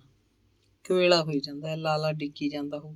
ਪ੍ਰੀਤਮ ਨੇ ਨਛੱਤਰੂ ਨੂੰ ਕਾਹਲ ਨਾਲ ਤਾੜ ਕੇ ਕਿਹਾ। ਪਹਿਲਾਂ ਤਾਂ ਦਿਆਲੂ ਨੇ ਮਨ ਬਣਾਇਆ ਸੀ ਕਿ ਉਹ ਬੜੁੱਖੀ ਜਾ ਕੇ ਆਪਣੇ ਭਰਾ ਨਾਲ ਗੱਲ ਕਰੇਗੀ ਤੇ ਫਿਰ ਜਿਵੇਂ ਉਹ ਹੁੰਗਾਰਾ ਭਰੇਗਾ ਰਾਮੇ ਨੂੰ ਉੱਥੇ ਛੱਡ ਆਊਗੀ। ਪਰ ਉਹਨੇ ਤਿਆਰ ਹੁੰਦੀ ਕਰਦੀ ਨੇ ਇਰਾਦਾ ਕੀਤਾ ਕਿਉਂ ਨਾ ਉਹ ਰਾਮੇ ਨੂੰ ਹੀ ਨਾਲ ਲੈ ਜਾਵੇ। ਪੁੱਛਣ ਨੂੰ ਕੀ ਹੈ, ਪ੍ਰੀਤਮ ਉਹਦਾ ਭਰਾ ਹੈ, ਮਾਂ ਪਿਓ ਜਾਇਆ, ਉਹ ਕੋਈ ਦੂਜਾ ਤਾਂ ਨਹੀਂ। ਉਹਦੀ ਗੱਲ ਮੋੜਦਾ ਨਹੀਂ, ਨਾਲੇ ਉਹ ਤਾਂ ਰਾਮੇ ਨੂੰ ਮੋਹ ਹੀ ਬਹੁਤ ਕਰਦਾ, ਪੁੱਤਾਂ ਨਾਲੋਂ ਵੱਧ ਰੱਖੂ ਇਹਨੂੰ। ਮੈਂ ਤਾਂ ਭਾਈ ਪ੍ਰੀਤਮ ਸਿਆਂ ਰਾਮੇ ਨੂੰ ਤੇਰੇ ਕੋਲ ਛੱਡਣ ਆਈ ਆ, ਕਿਵੇਂ ਕਰ, ਹੁਣ ਤੂੰ ਰੱਖ ਇਹਨੂੰ। ਚਾਹ ਦੀ ਬਾਟੀ ਮੂੰਹ ਨੂੰ ਲਾ ਕੇ ਦਿਆਲੂ ਨੇ ਗੱਲ ਤੋਰੀ। ਕਿਉਂ? ਸਰਦਾਰ ਬਦਰਾਂਸੂ ਕੀ ਆਖਦਾ? ਪ੍ਰੀਤਮ ਨੇ ਜਿਵੇਂ ਭਣੋਈਏ ਦਾ ਮਜ਼ਾਕ ਉਡਾਇਆ ਹੋਵੇ। ਉਹ ਪੁੱਛ ਲੈ ਇਹਨੂੰ। ਦਿਆਲੂ ਰਾਮੇ ਵੱਲ ਝਾਕੀ। ਬਾਪੂ ਕਹਿੰਦਾ ਜੁੱਤੀਆਂ ਸਿਉਣ ਤੇ ਨਹੀਂ ਲਾਉਣਾ ਤੈਨੂੰ, ਨਾ ਜੱਟਾਂ ਦੇ ਸੀਰੀ ਪਾਲੀ ਰਲਣ ਦੇਣਾ। ਰਾਮਾ ਨੇ ਝੱਕ ਹੋ ਕੇ ਬੋਲਿਆ। ਹੋਰ ਫਿਰ ਕੀ ਕਰੇਂਗਾ ਤੂੰ? ਪ੍ਰੀਤਮ ਨੇ ਗੰਭੀਰ ਹੋ ਕੇ ਪੁੱਛਿਆ। ਤੂੰ ਭਾਈ ਪ੍ਰੀਤਮ ਸਿਆਂ ਜਸਬੀਰ ਲਖਬੀਰ ਵਾਂਗੂ ਸਿਰੇ ਲਾ ਇਹਨੂੰ, ਇਸੇ ਕਰਕੇ ਛੱਡਣ ਆਈ ਹਾਂ ਮੈਂ ਇਹਨੂੰ ਤੇਰੇ ਕੋਲ। ਛੱਡਣ ਨੂੰ ਤਾਂ ਠੀਕ ਹੈ ਭਾਈ, ਇੱਥੇ ਰਹੀ ਜਾਵੇ, ਕੋਈ ਸਾਨੂੰ ਫਰਕ ਨਹੀਂ ਪੈਂਦਾ। ਫਿਰ ਪੁੱਛਣ ਲੱਗੇ ਇਹਨੂੰ ਪੜ੍ਹਨ ਕਿਉਂ ਨਹੀਂ ਲਾਇਆ? ਸਕੂਲ ਤਾਂ ਚੱਠੀ ਵੀ ਹੈਗਾ, ਡੇਰੇ ਜਾਂਦਾ ਸੀ, ਹਟ ਗਿਆ ਉੱਥੋਂ। ਖਬਰ ਹੈ ਕੀ ਪੈਰ ਗਿਆ ਇਹਨੂੰ? ਦਿਆਲੂ ਦੱਸ ਰਹੀ ਸੀ। ਕਿਉਂ, ਡੇਰੇ ਕੀ ਸੀ? ਡੇਰੇ ਪੜ੍ਹਨ ਜਾਂਦਾ ਸੀ। ਉੱਥੋਂ ਦਾ ਸਕੂਲ ਡੇਰੇ 'ਚ ਲੱਗਦਾ? ਨਹੀਂ ਮਾਮਾ, ਪਿਰਥੀ ਦਾਸ ਦੇ ਡੇਰੇ ਜਾਂਦਾ ਸੀ ਮੈਂ। ਬਾਬਾ ਪੰਜਾਬੀ ਦੀ ਪੜ੍ਹਾਈ ਕਰਾਉਂਦਾ, ਗੁਰਮੁਖੀ ਜਿਹਨੂੰ ਕਹਿੰਦੇ ਆ, 35 ਅੱਖਰੀ। ਰਾਮੇ ਨੇ ਖੋਲ ਕੇ ਗੱਲ ਦੱਸੀ। ਅੱਛਾ ਅੱਛਾ, ਉਹ ਕਿਹੜੀ ਪੜ੍ਹਾਈ ਹੁੰਦੀ ਹੈ? ਉਹ ਤਾਂ ਘਰ ਦੀ ਪੜ੍ਹਾਈ ਹੈ। ਪ੍ਰੀਤਮ ਹੱਸਣ ਲੱਗ ਪਿਆ। ਹੋਰ ਭਾਈ ਕਿਹੜੀ ਪੜ੍ਹਾਈ? ਦਿਆਲੂ ਹੈਰਾਨ ਸੀ। ਉਹ ਸਰਕਾਰੀ ਸਕੂਲ ਦੀ ਪੜ੍ਹਾਈ। ਤੁਹਾਡੇ ਪਿੰਡ ਹੈ ਨਹੀਂ ਚੌਥੀ ਤੱਕ ਦਾ ਪ੍ਰਾਇਮਰੀ ਸਕੂਲ? ਪ੍ਰੀਤਮ ਹੈਰਾਨ ਸੀ, ਦਿਆਲੂ ਨੂੰ ਇੰਨਾ ਵੀ ਨਹੀਂ ਪਤਾ। ਬੇਬੇ, ਮਾਮਾ ਉਸੇ ਸਕੂਲ ਦੀ ਗੱਲ ਕਰਦਾ ਜਿਹੜਾ ਬਾਣੀਆਂ ਦੀ ਧਰਮਸ਼ਾਲਾ 'ਚ ਲੱਗਦਾ, ਹੈ ਨਹੀਂ ਆਪਣੇ ਪਿੰਡ? ਉੱਥੇ ਕੋਈ ਅੱਡ ਪੜ੍ਹਾਈ ਆ ਕਿਤੇ? ਹੋਰ ਅਸਲੀ ਪੜ੍ਹਾਈ ਤਾਂ ਉਹੀ ਹੈ। ਨਾ ਭਾਈ, ਉੱਥੇ ਨਹੀਂ ਕਦੇ ਗਿਆ ਇਹ। ਤੂੰ ਭਾਈ ਦਿਆਲੂ ਕਿਹੜੀਆਂ ਗੱਲਾਂ ਕਰਦੀ ਹੈ? ਤੁਹਾਨੂੰ ਕਾਸੇ ਦਾ ਪਤਾ ਤਾਂ ਹੈ ਨਹੀਂ, ਅਨਪੜ੍ਹਾ ਜਿਹਾ। ਪ੍ਰੀਤਮ ਹਰਖਿਆ ਬੋਲ ਰਿਹਾ ਸੀ। ਹੁਣ ਭਾਈ ਪ੍ਰੀਤਮ ਇੱਥੇ ਲਾ ਦੇ ਇਹਨੂੰ, ਇੱਥੇ ਵੀ ਤੁਹਾਡੇ ਹੋਣਾ ਸਰਕਾਰੀ ਸਕੂਲ, ਤੂੰ ਆਪਦੇ ਮੁੰਡਿਆਂ ਜੇ ਨਹੀਂ ਪੜ੍ਹਾ ਇਹਨੂੰ। ਮੈਂ ਤੇਰੇ ਗੁਣ ਨਹੀਂ ਭੁਲਾਉਂਦੀ ਸਾਰੀ ਉਮਰ। ਦਿਆਲੂ ਬਹੁਤਾ ਅਧੀਨ ਜਿਹਾ ਹੋ ਕੇ ਬੋਲ ਰਹੀ ਸੀ। ਓਏ ਤੇਰੀ ਉਮਰ ਕਿੰਨੀ ਹੋ ਗਈ ਰਾਮਿਆ? ਇਹਨੂੰ ਸੁੱਖ ਨਾਲ 14ਵਾਂ ਸਾਲ ਲੱਗ ਪਿਆ। ਦਿਆਲੂ ਨੇ ਜਵਾਬ ਦਿੱਤਾ। ਪ੍ਰੀਤਮ ਤਾੜੀ ਮਾਰ ਕੇ ਹੱਸ ਪਿਆ। ਕਹਿੰਦਾ ਹੁਣ ਤਾਂ ਭਾਈ ਗਈ ਉਮਰ ਇਹਦੀ, ਇੰਨੀ ਉਮਰ ਦੇ ਤਾਂ ਮੁੰਡੇ 8ਵੀਂ ਪਾਸ ਕਰ ਜਾਂਦੇ ਆ। ਇਹਨੂੰ ਹੁਣ ਬੁੱਢ ਬਲੇਟ ਨੂੰ ਕਿਹੜਾ ਵੜਨ ਦੇ ਦੂ ਸਕੂਲ 'ਚ, ਬੱਕਰੀਆਂ 'ਚ ਬਤਾਰੂ ਨੂੰ। ਦਿਆਲੂ ਨਿੰਮੋ ਝੂਣੀ ਜੀ ਹੋ ਕੇ ਬੈਠੀ ਸੀ। ਅੱਜ ਤਾਂ ਤੁਸੀਂ ਇੱਥੇ ਹੀ ਹੋ ਮਾਂ ਪੁੱਤ, ਮੈਂ ਚੱਲਦਾ ਸਦਿਆਂ ਮੁੜ ਆਊਂਗਾ, ਆ ਕੇ ਕਰਦੇ ਆ ਭਾਈ ਗੱਲ। ਕੋਈ ਨਹੀਂ, ਤੂੰ ਸੰਸਾ ਨਾ ਕਰ ਬਹੁਤਾ, ਬਣਾਉਣੇ ਆ ਕੋਈ ਸਕੀਮ। ਜਦੋਂ ਤੂੰ ਆਈ ਗਈ ਭਾਈ ਦਿਆਲੂ, ਕਰਾਂਗੇ ਕੁਛ ਤਾਂ। ਪ੍ਰੀਤਮ ਕਾਹਲ ਨਾਲ ਸਾਈਕਲ ਤੋਰ ਕੇ ਘਰੋਂ ਬਾਹਰ ਹੋ ਗਿਆ। ਦਿਆਲੂ ਪਿੰਡੋਂ ਤੁਰਨ ਲੱਗੀ। ਬਦਰੇ ਨੂੰ 4 ਰੋਟੀਆਂ ਪਕਾ ਕੇ ਆਈ ਸੀ। ਕਹਿੰਦੀ ਰਾਤ ਦੀ ਦਾਲ ਪਈ ਹੈ ਤਪਲੇ 'ਚ, ਜਦੋਂ ਜੀ ਕਰਿਆ ਤੱਤੀ ਕਰਕੇ ਰੋਟੀ ਖਾ ਲਈ। ਅਸੀਂ ਤਾਂ ਮਾਂ ਪੁੱਤ ਹੁਣ ਉੱਥੇ ਜਾ ਕੇ ਖਾਵਾਂਗੇ, ਦਿਨ ਚੜੀ ਜਾਂਦਾ। ਪ੍ਰੀਤਮ ਦੇ ਜਾਣ ਪਿੱਛੋਂ ਨਛੱਤਰੂ ਨੇ ਚੁੱਲ੍ਹੇ ਤੇ ਹੋਰ ਰੋਟੀਆਂ ਲਾਈਆਂ। ਕੱਦੂ ਦੀ ਸਬਜ਼ੀ ਬਚੀ ਪਈ ਸੀ, ਹਰੇ ਗੰਢੇ ਛਿਲਕੇ ਰੱਖਤੇ। ਬਾਣੇ ਦੀ ਹੱਟ ਤੋਂ ਸ਼ੱਕਰ ਲਿਆ ਕੇ ਵਿੱਚ ਦੇਸੀ ਘਿਓ ਪਾ ਦਿੱਤਾ। ਉਹਨਾਂ ਦਿਨਾਂ 'ਚ ਦੇਸੀ ਘਿਓ ਹੀ ਹੁੰਦਾ ਸੀ, ਦਸੌਰੂ ਤਾਂ ਕੋਈ ਜਾਣਦਾ ਵੀ ਨਹੀਂ ਸੀ। ਮਾਂ ਪੁੱਤ ਨੇ ਖੁਸ਼ ਹੋ ਕੇ ਰੋਟੀ ਖਾਧੀ। ਨਣਦ ਭਰਜਾਈ ਗੱਲਾਂ ਮਾਰਨ ਬੈਠ ਗਈਆਂ। ਪਹਿਲਾਂ ਤਾਂ ਕੁਝ ਚਿਰ ਕੋਲ ਬੈਠਾ ਰਾਮਾ ਉਹਨਾਂ ਦੀਆਂ ਗੱਲਾਂ ਸੁਣਦਾ ਰਿਹਾ, ਕਦੇ ਹੱਸਦਾ, ਕਦੇ ਉਦਾਸ ਜਿਹਾ ਹੋ ਜਾਂਦਾ। ਫਿਰ ਪਰਾਂ ਹੋ ਕੇ ਤੂਤ ਦੀ ਛਾਂ ਹੇਠ ਮੰਜੀ ਢਾ ਕੇ ਪੈ ਗਿਆ, ਸੌਂ ਗਿਆ। ਪਹਿਲਾਂ ਤਾਂ ਨਛੱਤਰੋ ਕੁੜੀਆਂ ਦੀ ਸੁੱਖ ਸੰਦ ਪੁੱਛਦੀ ਰਹੀ, ਉਹਨਾਂ ਦੇ ਜਵਾਕਾਂ ਬਾਰੇ, ਸੱਸਾਂ ਬਾਰੇ, ਪ੍ਰਾਹੁਣਿਆਂ ਦੇ ਕੰਮਕਾਰ ਬਾਰੇ। ਉਹਨਾਂ ਨੇ ਸਾਰੀਆਂ ਗੱਲਾਂ ਕੀਤੀਆਂ। ਫਿਰ ਦਿਆਲੂ ਨੇ ਉਹਦੇ ਮੁੰਡਿਆਂ ਦੀ ਗੱਲ ਤੋਰੀ। ਅਗੇ ਉਹ ਹਾਲੇ ਤੱਕ ਵਿਆਹੇ ਕਿਉਂ ਨਹੀਂ? ਨਛੱਤਰੋ ਨੇ ਦੱਸਿਆ ਤਾਂ ਦਿਆਲੂ ਹੈਰਾਨ ਹੋ ਕੇ ਰਹਿ ਗਈ। ਆਖਰੀ ਸੀ, ਇਹ ਤਾਂ ਚੱਜ ਗੱਲ ਹੈ ਭਾਬੀ, ਉਹ ਇੰਨੇ ਆਪ ਉਧਰੇ ਕਿਉਂ ਹੋ ਗਏ? ਜ਼ਮਾਨਾ ਦੇਖ ਲੈ ਕਿਹੜਾ ਆ ਗਿਆ। ਫੌਜੀ ਦਾ ਕਹਿੰਦਾ ਮੈਂ ਕਿਸੇ ਰੈਂਕ ਤੇ ਹੋ ਜਾ ਫਿਰ ਵਿਆਹ ਕਰਾਊਂਗਾ। ਰੈਂਕ ਕੀ ਭਾਬੀ? ਵੀ ਤਰੱਕੀ ਹੋ ਜੇ, ਤਨਖਾਹ ਵੱਧ ਜੇ। ਤਨਖਾਹ ਖਬਰੇ ਕਦੋਂ ਵਧੂ? ਇਹ ਤਾਂ ਉਹੀ ਜਾਣਦਾ ਹੈ ਜਿਉਣ ਜੋਗਾ। ਨਾਲੇ ਆਖੂਗਾ ਹਾਲੇ ਤਾਂ ਇਕੱਲੇ ਹੀ ਠੀਕ ਆ, ਕੀ ਜੰਜਾਲ 'ਚ ਪਾਉਣਾ। ਕਦੇ ਕਦੇ ਬਾਹਲਾ ਭੈੜਾ ਬੋਲਦਾ, ਪਿਓ ਵਰਗਾ ਨਾ। ਕੀ ਬੋਲਦਾ? ਓਕੇ ਕੀ ਪਤਾ ਲੜਾਈ ਫੇਰ ਲੱਗ ਜੇ, ਗੋਲੀ ਠੰਡੀ ਹੋ ਜੇ। ਹਾਏ ਹਾਏ ਕੁੜੇ, ਐਂ ਕਿਉਂ ਬੋਲਦਾ ਨਮਾਣਾ? ਦਿਆਲੂ ਨੇ ਸੱਚਮੁੱਚ ਦਾ ਉਦਾਸ ਬੋਲ ਕੱਢਿਆ, ਪਰ ਅਗਲੇ ਬਿੰਦੀ ਅੱਖਾਂ 'ਚ ਚਿਰਾਗ ਵਾਲ ਕੇ ਕਹਿੰਦੀ, ਅੱਗੇ ਪਿਓ ਨਹੀਂ ਸੀ ਫੌਜ 'ਚ, ਦੇਖ ਕਿੰਨਾ ਕੁਛ ਬਣਾਤਾ, ਸਾਰੇ ਰੰਗ ਭਾਗ ਲੱਗ ਗਏ। ਨਾਲੇ ਜਿਹਦੀ ਆ ਗਈ ਉਹ ਤਾਂ ਇੱਧਰ ਕਿਹੜਾ ਨਹੀਂ ਮੁੱਕ ਜਾਂਦਾ, ਜਿਉਂਦਾ ਰਹੇ ਭਾਈ, ਜਦੋਂ ਮਰਜ਼ੀ ਕਰਾਵੇ ਵਿਆਹ। ਹੋਰ ਆਪਣੀ ਕਿਹੜਾ ਮੰਨਦਾ ਉਹ? ਨਛੱਤਰੋ ਦੇ ਬੋਲਾਂ 'ਚ ਭਿੱਜੀਆਂ ਲਹਿਰਾਂ ਸੀ। ਤੇ ਦੂਜਾ ਪਟਵਾਰੀ? ਦਿਆਲੂ ਨੇ ਗੱਲ ਬਦਲੀ। ਉਹ ਕਹਿੰਦਾ ਮੈਂ ਪਟਵਾਰੀ ਹੈ ਫਿਰ ਕੀ ਹੈ? ਕਿਉਂਕਿ ਮੈਂ ਜੱਟਾਂ ਨੂੰ ਲੁੱਟ ਖਾਨਾ। ਜੱਟ ਮੈਨੂੰ ਸਤਿ ਸ੍ਰੀ ਅਕਾਲ ਆਖਦੇ ਨੇ। ਮੈਂ ਤਾਂ ਜੱਟਾਂ ਦੇ ਉੱਤੋਂ ਦੀ ਆ ਹੁਣ। ਮੈਂ ਕਿਸੇ ਜੁੱਤੀਆਂ ਗੰਢਣ ਵਾਲੇ ਦਲਿਤ ਦੀ ਕੁੜੀ ਨਹੀਂ ਲੈਣੀ। ਨਾ ਹੀ ਕਿਸੇ ਸੀਰੀ ਸਪਟੇ ਦੇ ਟੁੱਕਾ ਮੈਂ ਤਾਂ ਕਿਸੇ ਮੁਲਾਜ਼ਮ ਦੀ ਕੁੜੀ ਲੈ ਕੇ ਆਊਂ, ਅਗਲਾ ਦੇਊਗਾ ਵੀ ਕੋਈ ਨੰਗ ਦਲਿਤ ਮੈਨੂੰ ਕੀ ਦੇ ਦੂ। ਨਛੱਤਰੋ ਆਪਣੀ ਜਾਨ 'ਚ ਹੁੱਬ ਕੇ ਦੱਸ ਰਹੀ ਸੀ। ਅੱਛਾ ਇਹ ਗੱਲ ਹੈ। ਦਿਆਲੋ ਨੇ ਦੇ ਸ਼ਬਦਾਂ 'ਚ ਝੋਰਾ ਜਾਗਿਆ। ਉਹ ਆਪਣੇ ਧੁਰ ਅੰਦਰ ਕਿਧਰੇ ਸੋਚਣ ਲੱਗੀ, ਜੇ ਕਿਤੇ ਉਹਦਾ ਰਾਮਾ ਵੀ ਟਿਕਾਣੇ ਲੱਗ ਜੇ, ਵਿਆਹ ਸ਼ਾਦੀ ਦੀ ਗੱਲ ਤਾਂ ਦੂਰ, ਨਿਮਾਣਾ ਰੋਟੀ ਦੇ ਸਿਰੇ ਹੀ ਹੋ ਜੂ। ਹੁਣ ਤਾਂ ਉਹ ਬੈਠਾ ਮੇਰਾ ਡੰਗਰ ਦਾ ਡੰਗਰ, ਨਾ ਕੰਮ ਦਾ ਨਾ ਕਾਰ ਦਾ। ਰਾਮੇ ਨੂੰ ਤੁਸੀਂ ਵੱਡਾ ਕਰ ਲਿਆ, ਇਹਨੂੰ ਛੋਟੇ ਹੁੰਦੇ ਨੂੰ ਹੀ ਸਕੂਲ ਭੇਜਣ ਲਾਉਣਾ ਸੀ। ਨਛੱਤਰ ਆਖਰੀ ਸੀ। ਮੈਨੂੰ ਕੀ ਪਤਾ ਸੀ ਭਾਈ ਇਹਨਾਂ ਗੱਲਾਂ ਦਾ, ਮੈਂ ਤਾਂ ਡੇਰੇ ਜਾਂਦੇ ਸਮਝੀ ਰੱਖਿਆ ਵੀ ਕੀ ਪਤਾ ਉੱਥੇ ਹੋਰ ਪੜ੍ਹਾਈ ਹੈ, ਸਕੂਲਾਂ 'ਚ ਹੋਰ ਪੜ੍ਹਾਈ। ਡੇਰੇ ਤੁਸੀਂ ਇਹਨੂੰ ਭੇਜਣੀ ਕਿਉਂ ਲੱਗੇ ਸੀ? ਨਛੱਤਰ ਨੇ ਪੁੱਛਿਆ। ਇਹਦਾ ਪਿਓ ਕਦੇ ਕਦੇ ਇੰਨੀ ਰਮਜ ਦਿੰਦਾ ਹੁੰਦਾ ਸੀ ਵੀ ਗੁਰਮੁਖੀ ਦੇ ਅੱਖਰਾਂ ਦਾ ਸਿਆਣੂ ਹੋ ਕੇ ਮਹਾਰਾਜ ਦਾ ਪਾਠੀ ਬਣ ਜੂ ਰਾਮਾ ਆਪਣਾ। ਕਿਸੇ ਗੁਰਦੁਆਰੇ 'ਚ ਬੈਠੂ, ਜੱਟਾਂ ਤੋਂ ਖੜਾ ਛੁੱਟੂ, ਛਾਂ 'ਚ ਬੈਠਿਆ ਕਰੂ, ਚੰਗਾ ਖਾਇਆ ਪੀਆ ਕਰੂ। ਦਲਤਾਂ ਦੇ ਤਾਂ ਕੱਪੜਿਆਂ 'ਚੋਂ ਚੰਮ ਦਾ ਮੁਸ਼ਕ ਨਹੀਂ ਨਿਕਲਦਾ। ਲੈ ਦੇਖ, ਇਹ ਨਵੀਂ ਜਾਗ ਆ ਗਈ ਦਲਤਾਂ 'ਚ। ਅਖੇ ਅਸੀਂ ਦਲਤਾਂ ਵਾਲਾ ਕੰਮ ਨਹੀਂ ਕਰਨਾ। ਤੇਰੇ ਭਾਈ ਦਾ ਵੀ ਤਾਂ ਇਹੀ ਪ੍ਰਚਾਰ ਹੈ ਪਹਿਲੇ ਦਿਨੋਂ। ਨਛੱਤਰੋ ਦਾ ਬਹੁਤਾ ਇਸ਼ਾਰਾ ਆਪਣੇ ਘਰ ਵੱਲ ਸੀ, ਜਿਵੇਂ ਉਹਦੇ ਘਰ 'ਚ ਅਥਾਹ ਗੌਰਵ ਹੋਵੇ, ਜਿਵੇਂ ਉਹ ਜਗ ਜਹਾਨ ਤੋਂ ਉੱਚੀ ਉੱਚੀ ਹੋਵੇ। ਕੰਧਾਂ ਦੇ ਪਰਛਾਵੇਂ ਲੰਮੇ ਹੋਣ ਲੱਗੇ, ਪਰ ਉਹਨਾਂ ਦੀਆਂ ਗੱਲਾਂ ਨਹੀਂ ਮੁੱਕੀਆਂ। ਤੂਤ ਥੱਲੇ ਮੰਜੀ ਤੇ ਪਿਆ ਰਾਮਾ ਇੱਕਦਮ ਉੱਠ ਕੇ ਬੈਠ ਗਿਆ, ਜਿਵੇਂ ਕੋਈ ਝਟਕਾ ਵੱਜਿਆ ਹੋਵੇ। ਹੋ ਸਕਦਾ ਹੈ ਉਹਦੀ ਮੰਜੀ ਨੂੰ ਧੁੱਪ ਆ ਗਈ ਹੋਵੇ, ਪਰ ਇਹ ਗੱਲ ਨਹੀਂ ਸੀ। ਧੁੱਪ ਦਾ ਅਹਿਸਾਸ ਤਾਂ ਉਹਨੂੰ ਜਾਗਣ ਨਾਲ ਹੀ ਹੋਇਆ ਸੀ। ਉਹਨੂੰ ਇੱਕ ਸੁਪਨਾ ਆ ਰਿਹਾ ਸੀ, ਜਿਵੇਂ ਉਹਦੇ ਸਿਰ ਤੇੜ ਦੇ ਕੱਪੜੇ ਕਿਸੇ ਨੇ ਜ਼ਬਰਦਸਤੀ ਉਤਾਰ ਲਏ ਹੋਣ। ਪਤਾ ਨਹੀਂ ਕੌਣ ਸੀ ਉੱਤੇ, ਕਿੱਧਰ ਨੂੰ ਉਹਦੇ ਕੱਪੜੇ ਲੈ ਕੇ ਭੱਜ ਗਿਆ ਸੀ। ਉਹ ਅਲਫ ਨੰਗਾ ਹੋ ਗਿਆ ਸੀ। ਫਿਰ ਆਪਣੇ ਆਪ ਨੂੰ ਬਚਾਉਂਦਾ, ਆਪਣੇ ਆਪ ਨੂੰ ਛੁਪਾਉਂਦਾ ਉਹ ਇੱਧਰੋਂ ਉੱਧਰ ਲੁਕਦਾ ਫਿਰਦਾ ਸੀ।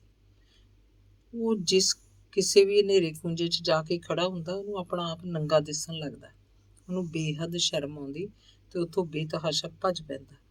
ਉਹ ਪੂਰੇ ਜ਼ੋਰ ਨਾਲ ਭੱਜਦਾ ਸੀ, ਪਰ ਉਹ ਤੋਂ ਭੱਜਿਆ ਨਹੀਂ ਜਾਂਦਾ ਸੀ, ਜਿਵੇਂ ਉਹਦੀਆਂ ਲੱਤਾਂ 'ਚ ਜਾਨ ਹੀ ਨਾ ਰਹਿ ਗਈ ਹੋਵੇ। ਫਿਰ ਉਹ ਕੀ ਦੇਖਦਾ? ਉਹ ਕਿਸੇ ਘਰ ਦੇ ਵਿਹੜੇ 'ਚ ਨੰਗਾ ਖੜਾ, ਘਰ ਪਤਾ ਨਹੀਂ ਕਿਹਦਾ, ਤੇ ਉਸ ਘਰ ਦੇ ਆਲੇ ਦੁਆਲੇ ਕੋਠਿਆਂ ਤੇ ਬਨੇਰਿਆਂ ਤੇ ਲੋਕ ਉਹਨੂੰ ਦੇਖ ਰਹੇ ਹੈ, ਤਾੜੀਆਂ ਮਾਰ ਮਾਰ ਹੱਸ ਰਹੇ ਆ। ਔਰਤਾਂ, ਮਰਦ, ਬੱਚੇ, ਨੌਜਵਾਨ, ਕੁੜੀਆਂ ਦੀ ਇੱਕ ਭੀੜ ਹੈ। ਬੁੰਦਲ ਜਾਂਦਾ, ਉੱਥੋਂ ਭੱਜਣਾ ਚਾਹੁੰਦਾ, ਪਰ ਕਿਧਰੇ ਵੀ ਪੈਰ ਨਹੀਂ ਪੱਟ ਸਕਦਾ। ਉਹ ਚੀਕਾਂ ਮਾਰਨੀਆਂ ਚਾਹੁੰਦਾ, ਪਰ ਆਵਾਜ਼ ਨਹੀਂ ਨਿਕਲ ਰਹੀ। ਉਹਦਾ ਸਾਹ ਬੰਦ ਹੋਣ ਲੱਗਦਾ, ਘਬਰਾ ਕੇ ਉੱਠ ਬੈਠਦਾ। ਕਿਧਰੇ ਕੁਝ ਵੀ ਨਹੀਂ। ਉਹਦੀ ਮਾਂ ਤੇ ਮਾਮੀ ਗੱਲਾਂ ਕਰਦੀਆਂ ਕਰਦੀਆਂ ਚੁੱਪ ਹੋ ਕੇ ਉਹਦੇ ਵੱਲ ਹੈਰਾਨੀ ਨਾਲ ਦੇਖਣ ਲੱਗਦੀਆਂ। ਉੱਚਾ ਬੋਲ ਕੱਢ ਕੇ ਮਾਮੀ ਪੁੱਛਦੀ ਹੈ, ਕਰ ਲਈ ਨੀਂਦ ਪੂਰੀ? ਚਾਹ ਧਰਾਂ ਭਾਈ? ਰਾਮਾ ਉਹਨਾਂ ਵੱਲ ਸਿਰਫ ਦੇਖ ਰਿਹਾ। ਆਥਣ ਨੂੰ ਨੰਦ ਭਰਜਾਈ ਰੋਟੀ ਟੁੱਕਦਾਰ ਜਿਹਾ ਕਰ ਰਹੀਆਂ ਸੀ। ਦਿਨ ਛਿਪ ਚੁੱਕਿਆ ਸੀ, ਪਰ ਧਰਤੀ ਉੱਤੇ ਅਜੇ ਲੋਪ ਹੋ ਚੁੱਕੇ ਸੂਰਜ ਦੀ ਲੋ ਸੀ। ਬੰਦਾ ਦੂਰੋਂ ਦਿਸਦਾ ਸੀ। ਪ੍ਰੀਤਮ ਦਾ ਸਾਈਕਲ ਖੜਕਿਆ। ਉਸ ਦਿਨ ਸੰਗਰੂਰ ਜਾ ਕੇ ਚੱਕੀ ਦਾ ਕੰਮ ਕਰਦਾ ਉਹ ਸਾਰਾ ਦਿਨ ਰਾਮੇ ਬਾਰੇ ਹੀ ਸੋਚਦਾ ਰਿਹਾ। ਭੈਣ ਦੇ ਪਿਆਰ ਦਾ ਉਹਨੂੰ ਪੂਰਾ ਅਹਿਸਾਸ ਸੀ। ਉਹ ਕਿਵੇਂ ਹੰਮਾ ਜਿਹਾ ਰੱਖ ਕੇ ਗੱਲਾਂ ਆਖ ਰਹੀ ਸੀ। ਇਹ ਸਾਰੀਆਂ ਗੱਲਾਂ ਪ੍ਰੀਤਮ ਦੇ ਦਿਲ ਅੰਦਰ ਡੂੰਘੀਆਂ ਉਤਰ ਗਈਆਂ। ਉਹਨੂੰ ਬਹੁਤ ਹੀ ਸ਼ਿੱਦਤ ਨਾਲ ਮਹਿਸੂਸ ਹੁੰਦਾ ਕਿ ਦਿਆਲੋ ਦਾ ਮਸਲਾ ਨਹੀਂ ਇਹ, ਉਹਦਾ ਆਪਣਾ ਮਸਲਾ ਹੈ। ਉਹਦੀ ਕਈ ਪਾਸੇ ਨਿਗਾਹ ਗਈ ਸੀ। ਰਾਮੇ ਲਈ ਕਦੀ ਉਹਨੂੰ ਕੋਈ ਕੰਮ ਸੁਝਦਾ, ਕਦੇ ਕੋਈ। ਅਖੀਰ ਇਹੀ ਫੈਸਲਾ ਲੈ ਕੇ ਬੜੁੱਖਿਆਂ ਨੂੰ ਤੁਰਿਆ ਕਿ ਰਾਮੇ ਨੂੰ ਆਪਣੇ ਨਾਲ ਹੀ ਰੱਖੇਗਾ, ਉਹਨੂੰ ਆਟਾ ਚੱਕੀ ਦੇ ਕੰਮ 'ਚ ਪੂਰਾ ਮਾਹਰ ਕਰ ਦੇਗਾ। ਇਹ ਕੰਮ ਕੋਈ ਮਾੜਾ ਨਹੀਂ, ਕੰਮ ਦਾ ਕਰਿੰਦਾ ਬਣ ਜਾਏਗਾ। ਕਮਾਈ ਦਾ ਕੰਮ ਹੈ, ਆਪਣੀ ਸੋਹਣੀ ਰੋਟੀ ਖਾਣ ਲੱਗੇਗਾ, ਨਾਲੇ ਬਦਰਾ ਸੂਹ ਦੇ ਬੋਲ ਪੂਰੇ ਹੋ ਜੂਗੇ। ਮੁੰਡਾ ਕੱਚੇ ਚੰਮ ਦੀ ਹਵਾੜ ਤੇ ਜੱਟਾਂ ਦੀ ਮਾਰ ਤੋਂ ਬਚ ਜਾਏਗਾ। ਪ੍ਰੀਤਮ ਨਹਾ ਧੋ ਕੇ ਰੋਟੀ ਖਾਣ ਬੈਠਾ ਤਾਂ ਦਿਆਲੋ ਲਗਾਤਾਰ ਉਹਦੇ ਮੂੰਹ ਵੱਲ ਵਿੱਚ ਝਾਕੀ ਜਾ ਰਹੀ ਸੀ। ਰਾਮਾ ਵੀ ਉੱਥੇ ਬੈਠਾ ਸੀ। ਉਹਨਾਂ ਮਾਂ ਪੁੱਤਾਂ ਨੇ ਰੋਟੀ ਹਾਲੇ ਖਾਣੀ ਸੀ। ਦਿਆਲੋ ਨੇ ਆਖਤਾ ਸੀ, ਪਹਿਲਾਂ ਭਾਬੀ ਪ੍ਰੀਤਮ ਸੂ ਨੂੰ ਪਾ ਦੇ ਰੋਟੀ, ਕੰਮ ਤੋਂ ਆਇਆ, ਭੁੱਖਾ ਹੋਣਾ, ਆਪਾਂ ਫੇਰ ਖਾ ਲਾਂਗੇ। ਰੋਟੀ ਖਾਂਦੇ ਚੱਪ ਚੱਪ ਕਰਦੇ ਪ੍ਰੀਤਮ ਨੇ ਆਖਿਆ, ਦਿਆਲੋ ਭਾਈ ਰਾਮੇ ਨੂੰ ਛੱਡ ਜਾ, ਬਸ ਤੂੰ ਜਾ ਬੇਸ਼ੱਕ ਪਿੰਡ ਨੂੰ, ਮੈਂ ਇਹਨੂੰ ਆਪਣੇ ਵਾਲਾ ਕੰਮ ਹੀ ਸਿਖਾਊਂਗਾ। ਸਿੱਖਣ ਦੀ ਉਮਰ ਹੈ ਇਹਦੀ, ਐਨ ਬੰਦਾ ਬਣਾ ਦੂੰ, ਭੋਰਾ ਸੰਸਾ ਨਾ ਕਰ ਤੂੰ। ਇਹ ਪੜ੍ਹਿਆਂ ਲਿਖਿਆਂ ਦੇ ਉੱਤੋਂ ਦੀ ਰਹੂ। ਹੋਰ ਦੱਸ? ਦਿਆਲੋ ਦਾ ਮਨ ਥੈ ਸਿਰ ਆ ਗਿਆ। ਉਹਨੂੰ ਤਸੱਲੀ ਹੋਈ। ਬੋਲੀ, ਚੰਗਾ ਵੀਰਾ, ਜਿਵੇਂ ਤੂੰ ਠੀਕ ਸਮਝਦਾ ਹੈ, ਇਹਨੂੰ ਟੁਕੜੇ ਪਾ ਦੇ ਬਸ। ਮੈਂ ਤੇਰਾ ਗੁਣ ਨਹੀਂ ਭੁਲਾਉਂਦੀ, ਬਸ ਠੀਕ ਹੈ। ਕਹਿ ਦੇ ਜਾ ਕੇ ਬਦਰਾ ਸੋਹਣੋ। ਅੰਗ 15ਵਾਂ। ਰਾਮਾ ਸਾਈਕਲ ਚਲਾਉਣਾ ਜਾਣਦਾ ਸੀ। ਬਾਬਾ ਪਿਰਥੀਦਾਸ ਦੇ ਡੇਰੇ ਇੱਕ ਪੁਰਾਣਾ ਜਿਹਾ ਸਾਈਕਲ ਸੀ। ਬਾਬਿਆਂ ਦਾ ਇੱਕ ਸੇਵਕ ਇਹ ਸਾਈਕਲ ਲੈ ਕੇ ਪਿੰਡ 'ਚ ਗੇੜਾ ਮਾਰਦਾ ਹੁੰਦਾ। ਉਹ ਦਵਾਈ ਬੂਟੀ ਦਾ ਕੰਮ ਕਰਦਾ ਸੀ। ਬਸ ਛੋਟੀਆਂ-ਮੋਟੀਆਂ ਦਵਾਈਆਂ ਦੀਆਂ ਥੋੜ੍ਹੀਆਂ ਹੀ ਸ਼ੀਸ਼ੀਆਂ ਸੀ ਉਹਦੇ ਕੋਲ। ਪਿਰਥੀ ਦਾਸ ਨੇ ਉਹਨੂੰ ਇਸ ਪੁੰਨ ਦੇ ਕੰਮ ਤੇ ਲਾਇਆ ਹੋਇਆ ਸੀ। ਸਾਈਕਲ ਤੇ ਕਦੇ-ਕਦੇ ਉਹ ਸ਼ਹਿਰ ਵੀ ਜਾਂਦਾ। ਸਾਈਕਲ ਦਾ ਕੋਈ ਪੁਰਜਾ ਢਿੱਲਾ ਹੁੰਦਾ ਉਹ ਠੀਕ ਕਰਵਾ ਲਿਆ ਹੁੰਦਾ ਸੀ। ਡੇਰੇ ਪੜ੍ਹਨ ਆਏ ਮੁੰਡਿਆਂ ਨੂੰ ਮੰਗਤ ਰਾਮ ਕਿੰਨਾ ਵੀ ਖਿੱਚ-ਖਿੱਚ ਬੋਲਦਾ, ਪਰ ਉਹ ਅੱਖ ਬਚਾ ਕੇ ਉਹਦਾ ਸਾਈਕਲ ਘੜੀਸ ਲੈਂਦੇ ਤੇ ਡੇਰੇ ਦੇ ਖੁੱਲ੍ਹੇ ਵਿਹੜੇ 'ਚ ਚਲਾਉਂਦੇ ਫਿਰਦੇ। ਕੋਈ ਨਵਾਂ ਮੁੰਡਾ ਸਾਈਕਲ ਲੈ ਕੇ ਡਿੱਗ ਪੈਂਦਾ, ਦੂਜੇ ਮੁੰਡੇ ਹੇੜ-ਹੇੜ ਕਰਦੇ, ਉੱਚਾ ਹੱਸਣ ਲੱਗਦੇ, ਤਾੜੀਆਂ ਮਾਰਦੇ, ਪਰ ਉਹ ਡਿੱਗਿਆ ਪਿਆ ਝੱਟ ਉੱਠਦਾ, ਬੇਸ਼ਰਮੀ ਦੇ ਤਾਣ ਮੁੜ ਕੇ ਸਾਈਕਲ ਚਲਾਉਣ ਲੱਗਦਾ। ਕੱਚਾ ਥਾਂ ਹੋਣ ਕਰਕੇ ਉਹਦੇ ਸੱਟ ਨਹੀਂ ਲੱਗਦੀ ਸੀ। ਰਾਮਾ ਖਾਸਾ ਮਾਹਰ ਹੋ ਗਿਆ ਸੀ। ਉਹ ਤਾਂ ਕਦੇ-ਕਦੇ ਹੱਥ ਛੱਡ ਕੇ ਵੀ ਸਾਈਕਲ ਚਲਾਉਂਦਾ। ਉਹਦੇ ਇਸ ਸਰਕਸੀ ਕਰਤੱਵ ਉੱਤੇ ਕੁੜੀਆਂ ਵੀ ਤਾੜੀਆਂ ਮਾਰਦੀਆਂ। ਹੁਣ ਜਦੋਂ ਮਾਮਾ ਭਾਂਜਾ ਸੰਗਰੂਰ ਨੂੰ ਜਾਂਦੇ ਤਾਂ ਰਾਮੇ ਦਾ ਚੌੜ-ਚੌੜ 'ਚ ਸਿੱਖਿਆ ਸਾਈਕਲ ਉਹਦੇ ਕੰਮ ਆਉਣ ਲੱਗਿਆ। ਪਹਿਲਾਂ ਕੁਝ ਦਿਨ ਪ੍ਰੀਤਮ ਉਹਨੂੰ ਮਗਰ ਕੈਰੀਅਰ ਤੇ ਬਿਠਾ ਲੈਂਦਾ ਤੇ ਲੈ ਜਾਂਦਾ, ਫਿਰ ਰਾਮਾ ਸਾਈਕਲ ਚਲਾਉਣ ਲੱਗਿਆ। ਪਰ ਪ੍ਰੀਤਮ ਥੋੜਾ ਭਾਰੀ ਸੀ, ਰਾਮੇ ਤੋਂ ਹੈਂਡਲ ਡੋਲਦਾ ਰਹਿੰਦਾ। ਉਹ ਅੱਧੀ ਵਾਟ ਸਾਈਕਲ ਚਲਾਉਂਦੇ। ਪਿੰਡੋਂ ਚੱਲਣ ਵੇਲੇ ਰਾਮਾ ਚਲਾਉਂਦਾ, ਅੱਗੇ ਜਾ ਕੇ ਪ੍ਰੀਤਮ ਫੜ ਲੈਂਦਾ। ਸ਼ਹਿਰ ਦੀ ਭੀੜ ਦਾ ਮਾਮਲਾ ਸੀ, ਰਾਮੇ ਦਾ ਡਰ ਸੀ ਕਿਸੇ 'ਚ ਮਾਰੇ ਹੀ ਨਾ। ਪ੍ਰੀਤਮ ਉਹ ਤੋਂ ਚੱਕੀ ਦੇ ਨਿੱਕੇ-ਮੋਟੇ ਕੰਮ ਹੀ ਕਰਾਉਂਦਾ। ਕਈ ਦਿਨ ਤਾਂ ਉਹਦਾ ਇਹੀ ਕੰਮ ਰਿਹਾ ਕਿ ਉਹ ਪਹਿਲੇ ਪੀਣੇ ਦਾ ਗਲਾ ਮੁੱਕੇ ਤੋਂ ਨਵੀਂ ਬੋਰੀ ਖੋਲ ਕੇ ਟੀਪ 'ਚ ਦਾਣੇ ਉਲੱਦ ਦਿੰਦਾ, ਫਿਰ ਖਾਲੀ ਬੋਰੀ ਉੱਤੋਂ ਦੀ ਥੱਲੇ ਖੜੇ ਪ੍ਰੀਤਮ ਵੱਲ ਸੁੱਟ ਦਿੰਦਾ, ਜਦ ਕਿ ਇਹ ਕੰਮ ਪਹਿਲਾਂ ਪ੍ਰੀਤਮ ਨੂੰ ਆਪ ਕਰਨਾ ਪੈਂਦਾ ਸੀ। ਰਾਮਾ ਆਏ ਤੋਂ ਪ੍ਰੀਤਮ ਖਾਸਾ ਸੁਖਾਲਾ ਹੋ ਗਿਆ ਸੀ। ਤੜਕੇ ਆ ਕੇ ਪ੍ਰੀਤਮ ਚੱਕੀ ਦੇ ਪੁਲ ਰੌਂਦਾ। ਗਿੱਠ ਥਾਂ ਵਿੱਚ ਜਦੋਂ ਝਿਰੀਆਂ ਮਾਰ ਚੁੱਕਦਾ ਤਾਂ ਕੱਪੜਾ ਲੈ ਕੇ ਰਾਮੇ ਨੇ ਉਨੇ ਥਾਂ ਦੀ ਸਫਾਈ ਕਰਨੀ ਹੁੰਦੀ। ਪ੍ਰੀਤਮ ਛੈਣੀ ਹਥੌੜੀ ਚਲਾਈ ਜਾਂਦਾ। ਰਾਮਾ ਕੋਲ ਬੈਠਾ ਉਹਦੇ 'ਚ ਨਿਗਾਹ ਰੱਖਦਾ। ਪਹਿਲੇ ਦਿਨ ਪ੍ਰੀਤਮ ਨੇ ਰਾਮੇ ਨੂੰ ਖੱਬੇ ਹੱਥ ਨਾਲ ਛੈਣੀ ਫੜਨੀ, ਸੱਜੇ ਹੱਥ ਨਾਲ ਹਥੌੜੀ ਮਾਰਨੀ ਸਿਖਾਇਆ। ਫਿਰ ਉਹ ਚੱਕੀ ਰੌਣ ਦਾ ਥੋੜ੍ਹਾ ਕੰਮ ਕਰਨ ਲੱਗਿਆ। ਰਾਮੇ ਦੀਆਂ ਕੱਢੀਆਂ ਝਿਰੀਆਂ ਨੂੰ ਪ੍ਰੀਤਮ ਦੁਬਾਰਾ ਕੱਢਦਾ, ਫਿਰ ਕੱਪੜਾ ਮਾਰ ਕੇ ਰਾਮੇ ਵੱਲ ਝਾਕਦਾ, ਆਖਦਾ, ਦੇਖ ਹੁਣ ਬਣੀ ਹੈ ਗੱਲ। ਸਭ ਤੋਂ ਔਖਾ ਕੰਮ ਸੀ ਚੱਕੀ ਅੱਗੇ ਖੜ ਕੇ ਆਟਾ ਪੀਹਣ। ਆਟਾ ਮੋਟਾ ਜਾਂ ਬਰੀਕ ਕਰਨ ਲਈ ਗੱਲੇ ਵਿੱਚ ਹਰ ਵੇਲੇ ਧਿਆਨ ਰੱਖਣਾ ਪੈਂਦਾ ਸੀ। ਇਹ ਬੜੀ ਜ਼ਿੰਮੇਵਾਰੀ ਤੇ ਅਹਿਤਿਆਤ ਦਾ ਕੰਮ ਸੀ। ਆਟਾ ਬਹੁਤਾ ਬਰੀਕ ਹੋਵੇ ਤਾਂ ਪੱਥਰ ਆਵਾਜ਼ ਦੇਣ ਲੱਗ ਪੈਂਦੇ।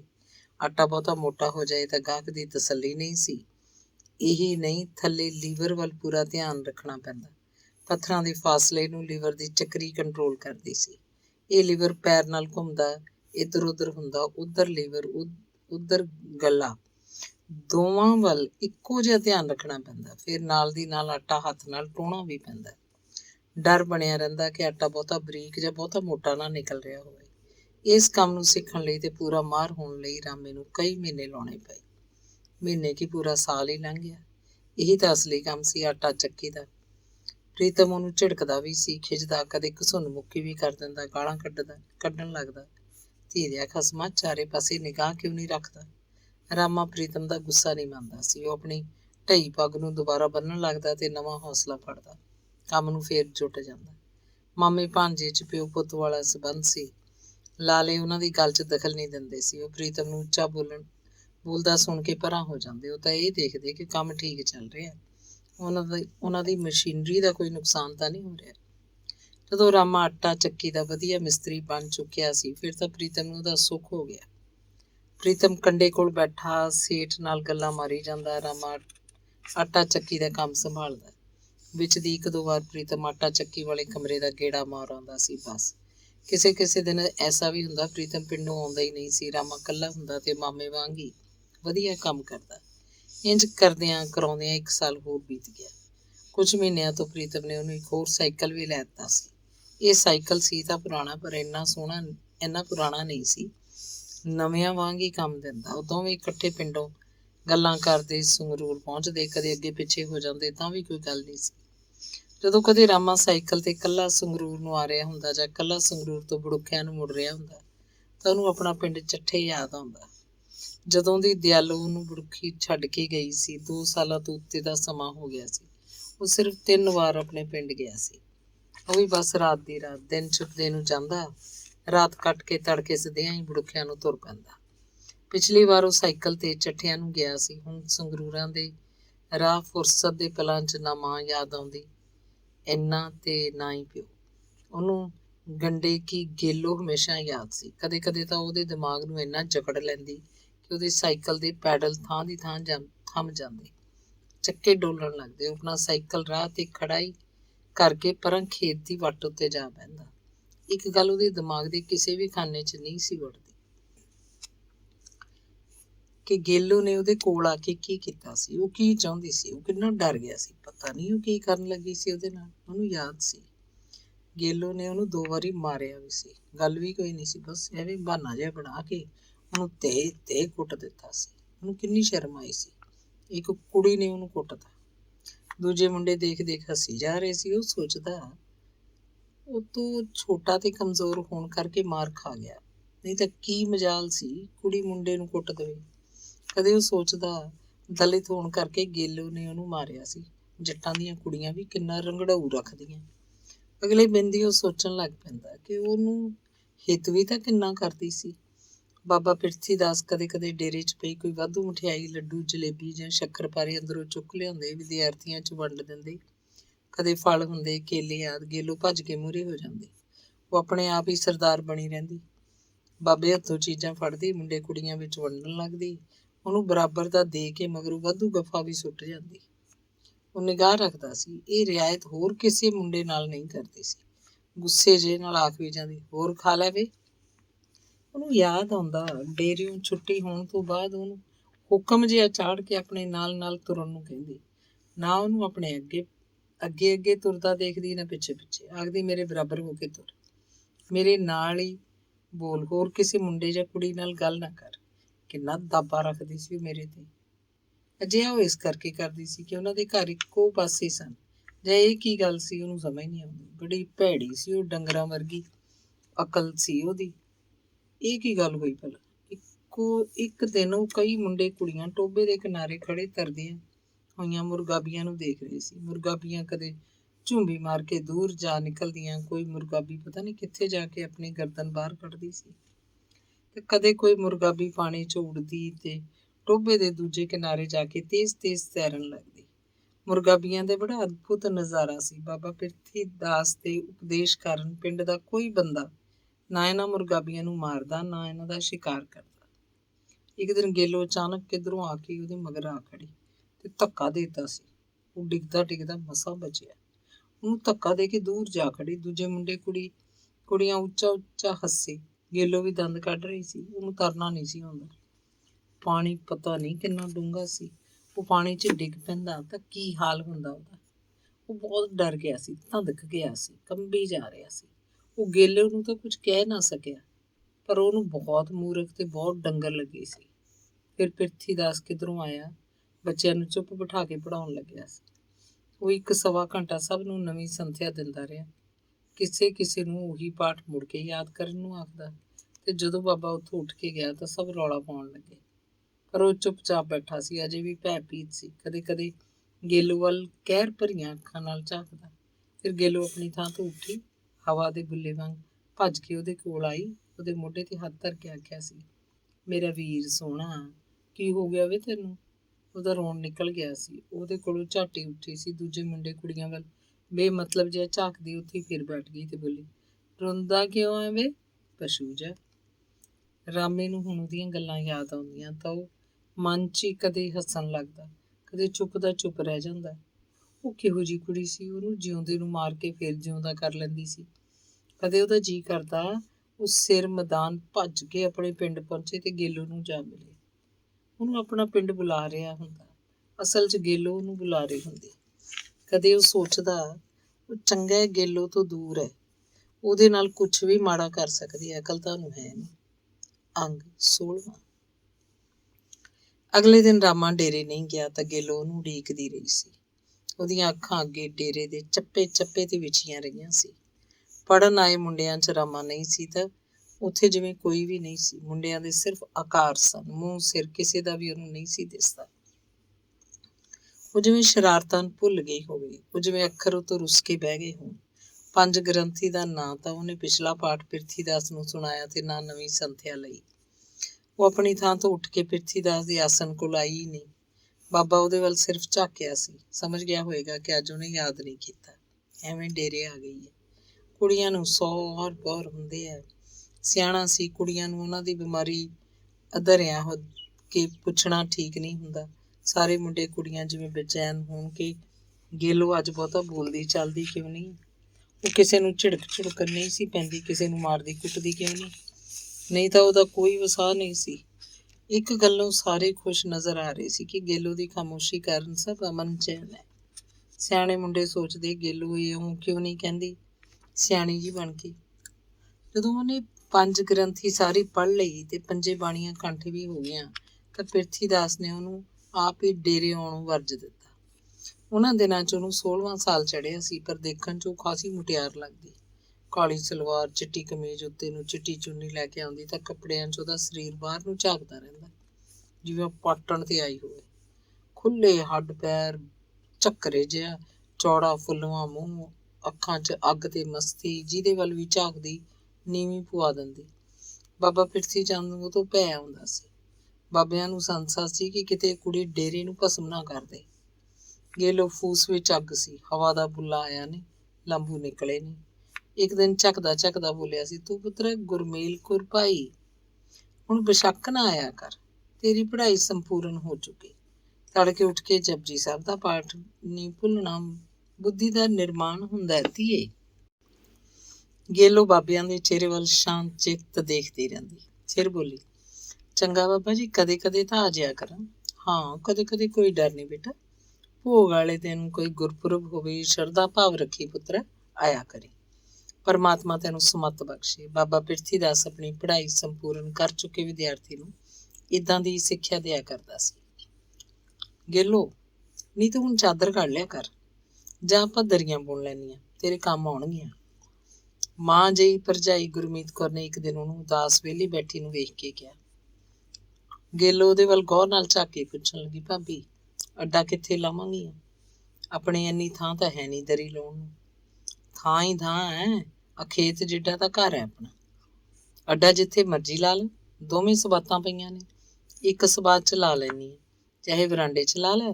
ਉੱਧਰ ਨਵੇਕਲਾ ਜਿਹਾ ਲਾਉਣਾ ਤਾਂ ਬੈਠਕ ਹੈ, ਬੈਠਕ 'ਚ ਕੋਈ ਆਇਆ ਗਿਆ ਬੈਠਿਆ ਕਰੂ, ਕਿੱਥੇ ਕਰੂ? ਗੇਲੋ ਨੇ ਸੁਭਾਈ ਕੀ ਕਿਹਾ, ਵਿੱਚੇ ਕੋਈ ਆਇਆ ਗਿਆ ਬਹਿ ਜਾਇਆ ਕਰੂ, ਕੋਈ ਬਾਹਲਾ ਉਪਰਾ ਹੋਊ ਤਾਂ ਆਪਾਂ ਉੱਠ ਕੇ ਇੱਧਰ ਆ ਜਾਇਆ ਕਰਾਂਗੇ। ਭਾਬੀ ਬੈਠਕ ਠੀਕ ਰਹੂ, ਨਾਲੇ ਰਾਤ ਤੇ ਕੋਈ ਆਉਂਦਾ ਜਾਂਦਾ ਦਿਸਦਾ ਰਹੂ। ਦਰੀ ਬੁਣਦਿਆਂ ਨੂੰ ਗੇਲੋ ਦੇ ਦਿਲ 'ਚੋਂ ਗੱਲ ਨਿਕਲੀ। ਗੁਰਮੀਤ ਕੌਰ ਨੇ ਆਪਣੇ ਜ਼ਮਾਨੇ 'ਚ ਕਦੇ ਭਦੌੜ ਦਰੀਆਂ ਬੁਣੀਆਂ ਸੀ। ਉੱਥੋਂ ਦੇ ਆਂਢ ਗੁਆਂਢ 'ਚ ਉਹਨੂੰ ਸਿਖਾਉਣ ਵਾਲੀਆਂ ਬਹੁਤ ਸਨ। ਬਾਣੀਆਂ ਦੀਆਂ ਬਹੂਆਂ, ਖੱਤਰੀਆਂ ਦੀਆਂ ਬਹੂਆਂ, ਜੱਟਾਂ ਦੀਆਂ ਕੁੜੀਆਂ, ਜਿਹੜੀਆਂ ਪਹਿਲਾਂ ਆਪ ਕਿੰਨੀਆਂ ਕਿੰਨੀਆਂ ਦਰੀਆਂ ਬੁਣ ਚੁੱਕੀਆਂ ਸੀ। ਭਦੌੜ ਤਾਂ ਗੁਰਮੀਤ ਕੌਰ ਨੇ ਕਿੰਨੇ ਸਾਰੇ ਨਵੇਂ ਨਮੂਨੇ ਸਿੱਖੇ ਸੀ। ਡੱਬਿਆਂ ਵਾਲੀਆਂ ਦਰੀਆਂ, ਅੱਡ ਲਹਿਰੀਏ ਪਾਏ ਸਨ ਤੇ ਫਿਰ ਫੁੱਲਾਂ ਤੇ ਕੁੱਤਿਆਂ, ਬਿੱਲੀਆਂ ਤੇ ਹਿਰਨਾਂ ਨੂੰ ਦਰੀਆਂ 'ਚ ਸਾਕਾਰ ਕੀਤਾ ਸੀ। ਕੁੜੀਆਂ ਸੂਤ ਵੀ ਆਪੇ ਰੰਗ ਲੈਂਦੀਆਂ ਸੀ, ਪੇਟੇ ਦਾ ਸੂਤ। ਗੁਰਮੀਤ ਨੇ ਤਾਂ ਇੱਥੇ ਇੰਨੀਆਂ ਦਰੀਆਂ ਬੁਣਤੀਆਂ ਸੀ ਕਿ ਵਿਆਹਾਂ ਵੇਲੇ ਉਹਨੂੰ ਸਮਝ ਨਹੀਂ ਆਉਂਦੀ ਸੀ ਕਿ ਸਾਰੀਆਂ ਉਹ ਕਿਵੇਂ ਲੈ ਕੇ ਜਾਏਗੀ। ਮਾਂ ਕਹਿੰਦੀ ਸੀ, ਬੁਣੀਆਂ ਨੇ ਤਾਂ ਲੈ ਜਾ ਹੁਣ ਸਾਰੀਆਂ, ਅਸੀਂ ਇੱਥੇ ਕੀ ਕਰਨੀਆਂ ਨੇ, ਅਸੀਂ ਕਿਹੜਾ ਹੁਣ ਹੋਰ ਕੁੜੀ ਵਿਆਹਣੀ ਹੈ ਕੋਈ, ਤੇਰੀਆਂ ਨੇ, ਤੂੰ ਲੈ ਜਾ। ਪਰ ਉਹ ਸਾਰੀਆਂ ਦਰੀਆਂ ਚੱਠੀ ਨਹੀਂ ਲੈ ਕੇ ਆਈ ਸੀ। ਖਾਸੀਆਂ ਦਰੀਆਂ ਭਦੌੜ ਹੀ ਛੱਡ ਆਈ, ਜਿਨ੍ਹਾਂ ਦੀ ਬੁਣਤੀ ਕੋਈ ਖਾਸ ਨਹੀਂ ਸੀ। ਇਹ ਦਰੀਆਂ ਉਹਨੇ ਸਿੱਖਣ ਵੇਲੇ ਬੁਣੀਆਂ ਸਨ। ਇਹਨਾਂ 'ਚੋਂ ਕੁਝ ਬਹੁਤੀਆਂ ਸੋਹਣੀਆਂ ਦਰੀਆਂ ਉਹ ਗੇਲੋ ਜਾਂਦੀ ਨੂੰ ਦੇ ਦੇਗੀ, ਇਹਦੇ ਕੰਮ ਆਉਣਗੀਆਂ। ਹੁਣ ਤਾਂ ਇਹੀ ਉਹਦੀ ਧੀ ਹੈ, ਨਣਦ ਨਹੀਂ, ਧੀ ਹੈ ਉਹਦੀ। ਗੁਰਮੀਤ ਕੌਰ ਨੂੰ ਆਪ ਦਰੀਆਂ ਦਾ ਕੰਮ ਛੱਡੇ ਨੂੰ ਭਾਵੇਂ ਜੁਗੜੇ ਬੀਤ ਗਏ ਹੋਣ। ਹੁਣ ਜਦੋਂ ਨਣਦ ਭਰਜਾਈ ਨੇ ਬੈਠਕ 'ਚ ਅੱਡਾ ਲਾਇਆ ਤਾਂ ਉਹਨੂੰ ਦਰੀ ਦੇ ਕਈ ਕੰਮ ਦਿਮਾਗ ਤੇ ਬੋਝ ਪਾ ਕੇ ਯਾਦ ਕਰਨੇ ਪੈ ਰਹੇ ਸੀ। ਇੰਨੀਆਂ ਦਰੀਆਂ ਭਦੌੜ ਉਹਦੇ ਹੱਥਾਂ ਵਿੱਚੋਂ ਦੀ ਨਿਕਲੀਆਂ। ਹੁਣ ਜਦੋਂ ਉਹਨੂੰ ਮੁੜ ਕੇ ਉਹੀ ਕੰਮ ਕਰਨਾ ਪਿਆ ਤਾਂ ਥੋੜ੍ਹਾ ਮੁਸ਼ਕਿਲ ਤਾਂ ਲੱਗ ਰਿਹਾ ਸੀ, ਪਰ ਇੰਨਾ ਨਹੀਂ। ਇੱਕ ਵਾਰ ਹੱਥਾਂ ਵਿੱਚ ਦੀ ਨਿਕਲਿਆ ਕੰਮ ਮੁੜ ਕੇ ਆਪਣੇ ਆਪ ਹੀ ਉਤੋਂ ਹੁੰਦਾ ਜਾਂਦਾ। ਹੁਣ ਇਹਦੇ ਚੱਠੀ ਪਹਿਲੀ ਦਰੀ ਵੇਲੇ ਉਹਨੂੰ ਥੋੜ੍ਹੀ ਔਖਿਆਈ ਹੋਈ। ਪਹਿਲੀ ਦਰੀ ਵੇਲੇ ਤਾਂ ਉਹਨਾਂ ਨੇ ਕਈ ਦਿਨ ਲਾਤੇ ਸੀ, ਪਰ ਇਹਦਾ ਗੇਲੋ ਨੂੰ ਲਾਭ ਹੋਇਆ ਸੀ। ਹੌਲੀ ਹੌਲੀ ਦਰੀ ਬੁਣਨ ਕਰਕੇ ਗੇਲੋ ਨੂੰ ਕੰਮ ਦੀ ਵਿਉਂਤ ਪੱਕੀ ਤਰ੍ਹਾਂ ਸਮਝ 'ਚ ਆਉਂਦੀ ਜਾਂਦੀ। ਪਹਿਲੀ ਦਰੀ ਵੇਲੇ ਤਾਂ ਗੇਲੋ ਨੇ ਸਿੱਖਿਆ ਹੀ, ਅਗਲੀ ਦਰੀ ਉਹ ਕੁਝ ਤੇਜ਼ੀ ਨਾਲ ਬੁਣਨ ਲੱਗੀਆਂ। ਉਹ 6 ਮਹੀਨੇ ਦਰੀਆਂ ਹੀ ਬੁਣੀ ਗਈਆਂ। ਕਿੰਨੀਆਂ ਸਾਰੀਆਂ ਦਰੀਆਂ ਇਕੱਠੀਆਂ ਹੋ ਚੁੱਕੀਆਂ ਸੀ। ਗੇਲੋ ਲਈ ਇਹ ਬਹੁਤ ਸੀ। ਗੁਰਮੀਤ ਕੌਰ ਨੇ ਆਪਣੀ ਪੇਟੀ 'ਚ ਸਾਂਭ ਕੇ ਰੱਖੀਆਂ ਸੋਹਣੀ ਬੁਣਤੀ ਦੀਆਂ 4-5 ਦਰੀਆਂ ਵੀ ਗੇਲੋ ਨੂੰ ਹੀ ਦੇ ਦਿੱਤੀਆਂ। ਆਖਦੀ ਸੀ, ਤੂੰ ਭਾਈ ਨਣਦੇ ਸਾਰੀਆਂ ਲੈ ਜੀ, ਤੇਰੇ ਕੰਮ ਆਉਣਗੀਆਂ। ਮੇਰੇ ਕਿਹੜਾ ਕੋਈ ਕੁੜੀ ਬੈਠੀ ਹੈ, ਕਾਰੂ ਦੀ ਬਹੂ ਜਿਹੜੀਆਂ ਲੈ ਕੇ ਆਊਗੀ ਦੇਖ ਲਾਂਗੇ। ਉਹ ਸਵੇਰੇ ਚੁੱਲ੍ਹੇ ਚੌਂਕੇ ਦਾ ਕੰਮ ਨਿਬੇੜ ਕੇ ਦਰੀ ਤੇ ਆ ਬੈਠਦੀਆਂ। ਦੁਪਹਿਰ ਦੀ ਰੋਟੀ ਤੋਂ ਪਹਿਲਾਂ ਪਹਿਲਾਂ ਖਾਸਾ ਬੁਣ ਲੈਂਦੀਆਂ। ਘਰ ਦਾ ਗੋਹੇ ਕੂੜੇ ਦਾ ਵੀ ਕਰਨਾ ਹੁੰਦਾ। ਖੇਤ ਰੋਟੀ ਜਾਂਦੀ। ਉਹ ਦੁਪਹਿਰੇ ਸੌਂਦੀਆਂ ਨਹੀਂ ਸੀ, ਬਸ ਦਰੀ ਨੂੰ ਹੀ ਜੁਟੀਆਂ ਰਹਿੰਦੀਆਂ। ਪਿਛਲੇ ਪਹਿਰ ਦੀ ਚਾਹ ਪੀ ਕੇ ਪੂਰੀ ਝੁੱਟੀ ਲਾਉਂਦੀਆਂ। ਇੰਨੇ ਨੂੰ ਆਥਣ ਦੇ ਕੰਮ ਛਿੜ ਜਾਂਦੇ। ਘਰ ਤੇ ਬਾਹਰ ਦੇ ਕਿੰਨੇ ਸਾਰੇ ਕੰਮ ਸੀ। ਦਰੀ ਨੂੰ ਤਾਂ ਵਕਤ ਵਿੱਚੋਂ ਵਕਤ ਕੱਢਦੀਆਂ ਤੇ ਲੱਗੀਆਂ ਰਹਿੰਦੀਆਂ। ਕਦੇ ਕਦੇ ਗੇਲੋ ਇਕੱਲੀ ਵੀ ਬੁਣਦੀ। ਇਹ ਉਦੋਂ ਹੁੰਦਾ ਜਦੋਂ ਗੁਰਮੀਤ ਕੌਰ ਕੋਲ ਘਰ ਦੇ ਕੰਮਾਂ ਕਰਕੇ ਕੋਈ ਸਮਾਂ ਹੀ ਨਾ ਹੁੰਦਾ। ਬੈਠਕ 'ਚ ਦਰੀ ਬੁਣਦਿਆਂ ਗੁਰਮੀਤ ਕੌਰ ਨੂੰ ਆਪਣੀ ਜਵਾਨੀ ਦੇ ਦਿਨ ਯਾਦ ਆ ਜਾਂਦੇ। ਭਦੌੜ ਆਪਣੇ ਘਰ ਦੀ ਬੈਠਕ 'ਚ ਵੀ ਉਹਨਾਂ ਦੀ ਦਰੀ ਲੱਗੀ ਹੋਈ ਸੀ ਤੇ ਉਹ ਘਰਾਂ 'ਚੋਂ ਉਹਦੇ ਤਾਏ ਦੀ ਧੀ ਸੀਤੋ ਦਰੀਆਂ ਬੁਣਦੀਆਂ। ਉਹ ਕਿੰਨੇ ਚੰਗੇ ਦਿਨ ਸੀ।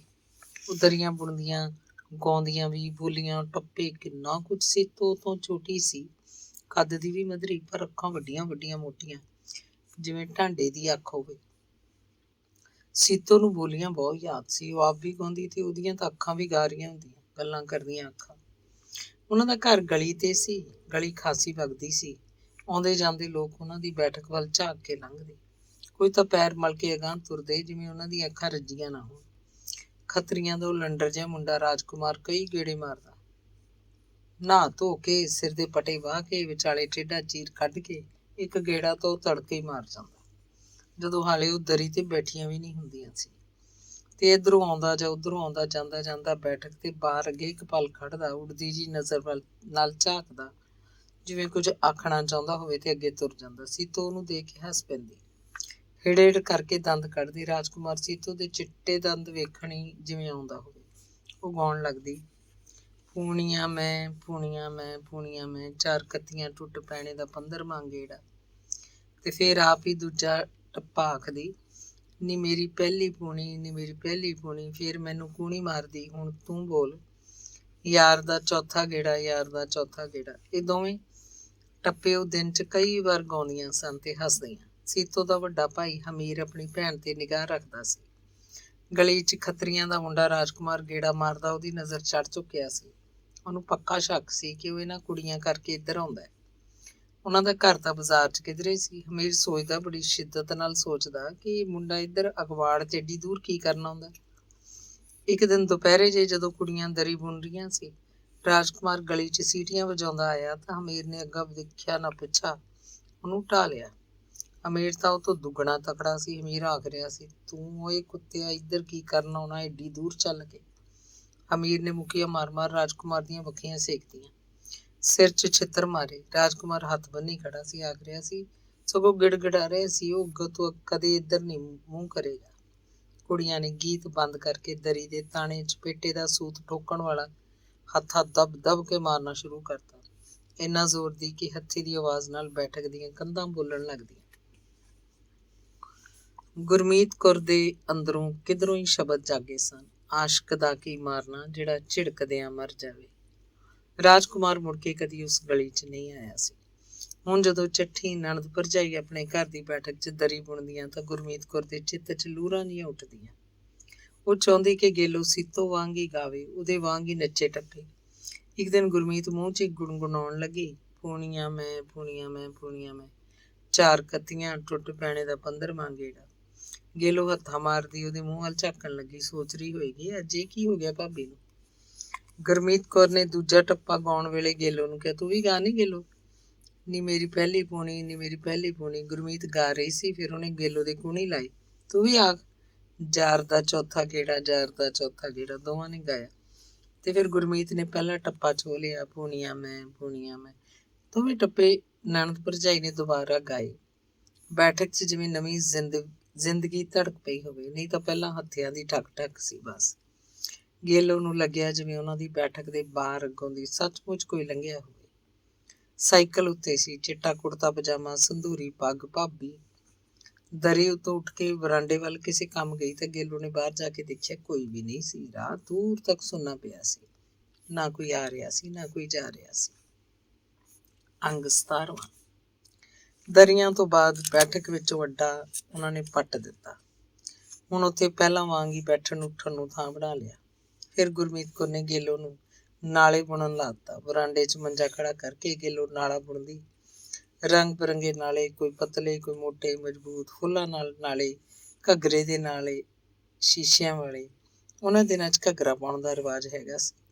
ਵਿਆਹੀ ਔਰਤ ਲਈ ਘੱਗਰਾ ਪਾ ਕੇ ਪਿੰਡ ਵਿੱਚ ਜਾਣਾ ਜਾਂ ਕਿਧਰੇ ਬਾਹਰ ਗਰਾਂ ਕੋਈ 'ਚ ਇੱਕ ਸੱਭਿਆਚਾਰ ਸੀ, ਸ਼ਰਮ ਹਿਆ ਦੀ ਨਿਸ਼ਾਨੀ ਸੀ, ਇੱਕ ਇੱਜ਼ਤ ਸੀ।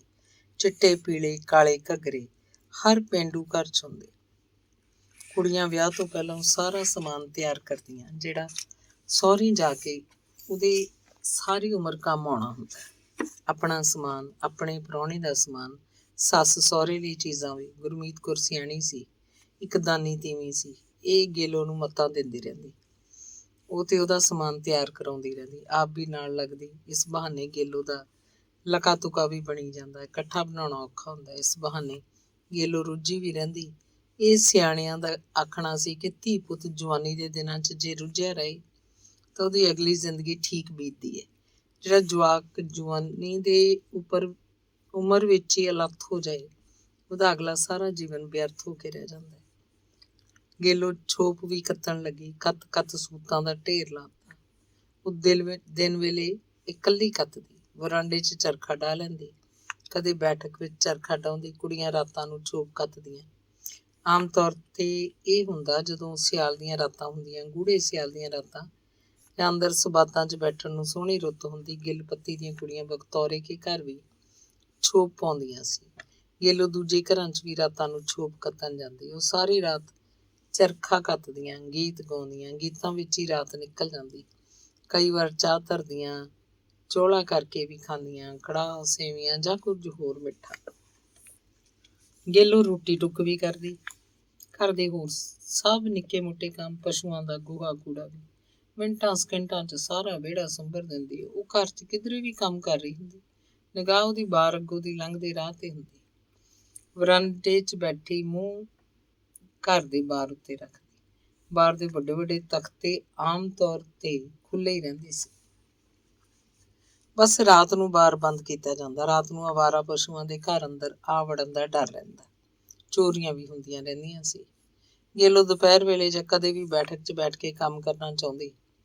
ਰਾਹ ਜਾਂਦੇ ਬੰਦਿਆਂ ਦੀ ਉਹ ਪੂਰੀ ਨਿਰਖ ਰੱਖਦੀ। ਕੌਣ ਕੁੜੀ ਬੁੜੀ ਲੰਘੀ ਹੈ, ਕਿਹਨਾਂ ਦਾ ਜਵਾਕ ਕੋਈ ਕਿੱਧਰ ਗਿਆ, ਚੋਬਰ ਮੁੰਡੇ ਕੌਣ ਕੌਣ ਲੰਘ ਕੇ ਗਏ ਆ, ਉਹਨੂੰ ਸਭ ਪਤਾ ਹੁੰਦਾ। ਮੁੰਡਿਆਂ ਵਿੱਚੋਂ ਚਿਹਰਿਆਂ ਦਾ ਨਕਸ਼ ਪਛਾਣਦੀ ਰਹਿੰਦੀ, ਜਿਵੇਂ ਸਾਰੇ ਮੁੰਡੇ ਹੀ ਉਹਨੂੰ ਚੰਗੇ ਲੱਗਦੇ ਹੋਣ, ਜਿਵੇਂ ਕੋਈ ਵੀ ਉਹਨੂੰ ਚੰਗਾ ਨਾ ਲੱਗਦਾ ਹੋਵੇ। ਉਹ ਤੁਰੇ ਜਾਂਦੇ ਮੁੰਡਿਆਂ ਦੇ ਕੱਦ ਨਾਪਦੀ।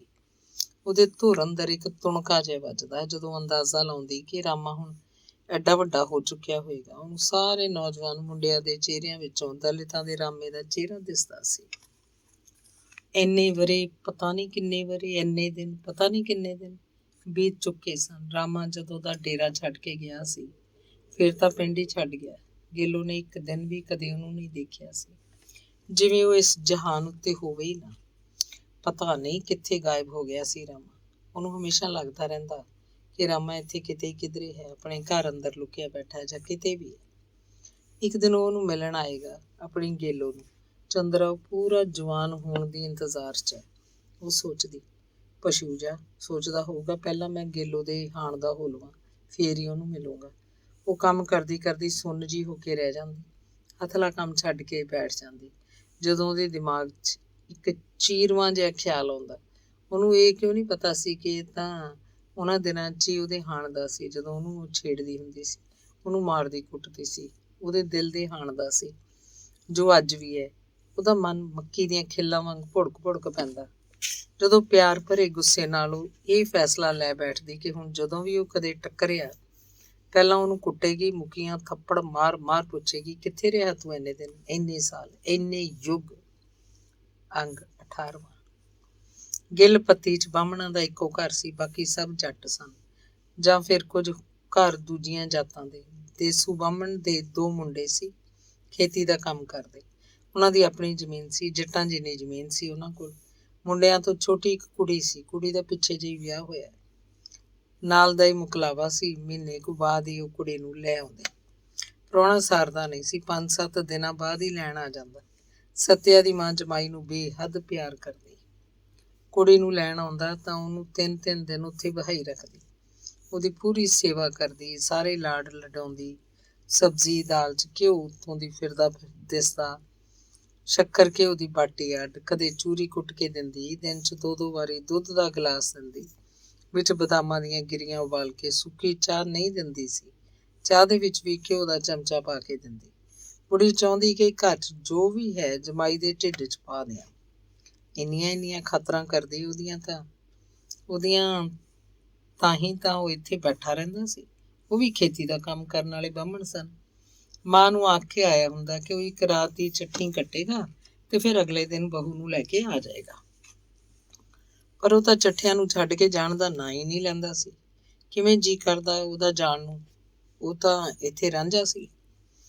ਦੂਜੀ ਪੱਤੀ 'ਚੋਂ ਗਣੇਸ਼ੇ ਦੀ ਨੰਦੋ ਸੱਤਿਆ ਦੀ ਸਹੇਲੀ ਸੀ। ਉਹ ਤੋਂ ਉਮਰ 'ਚ ਛੋਟੀ ਸੀ, ਕੱਦ ਵੀ ਛੋਟਾ ਹੀ ਸੀ।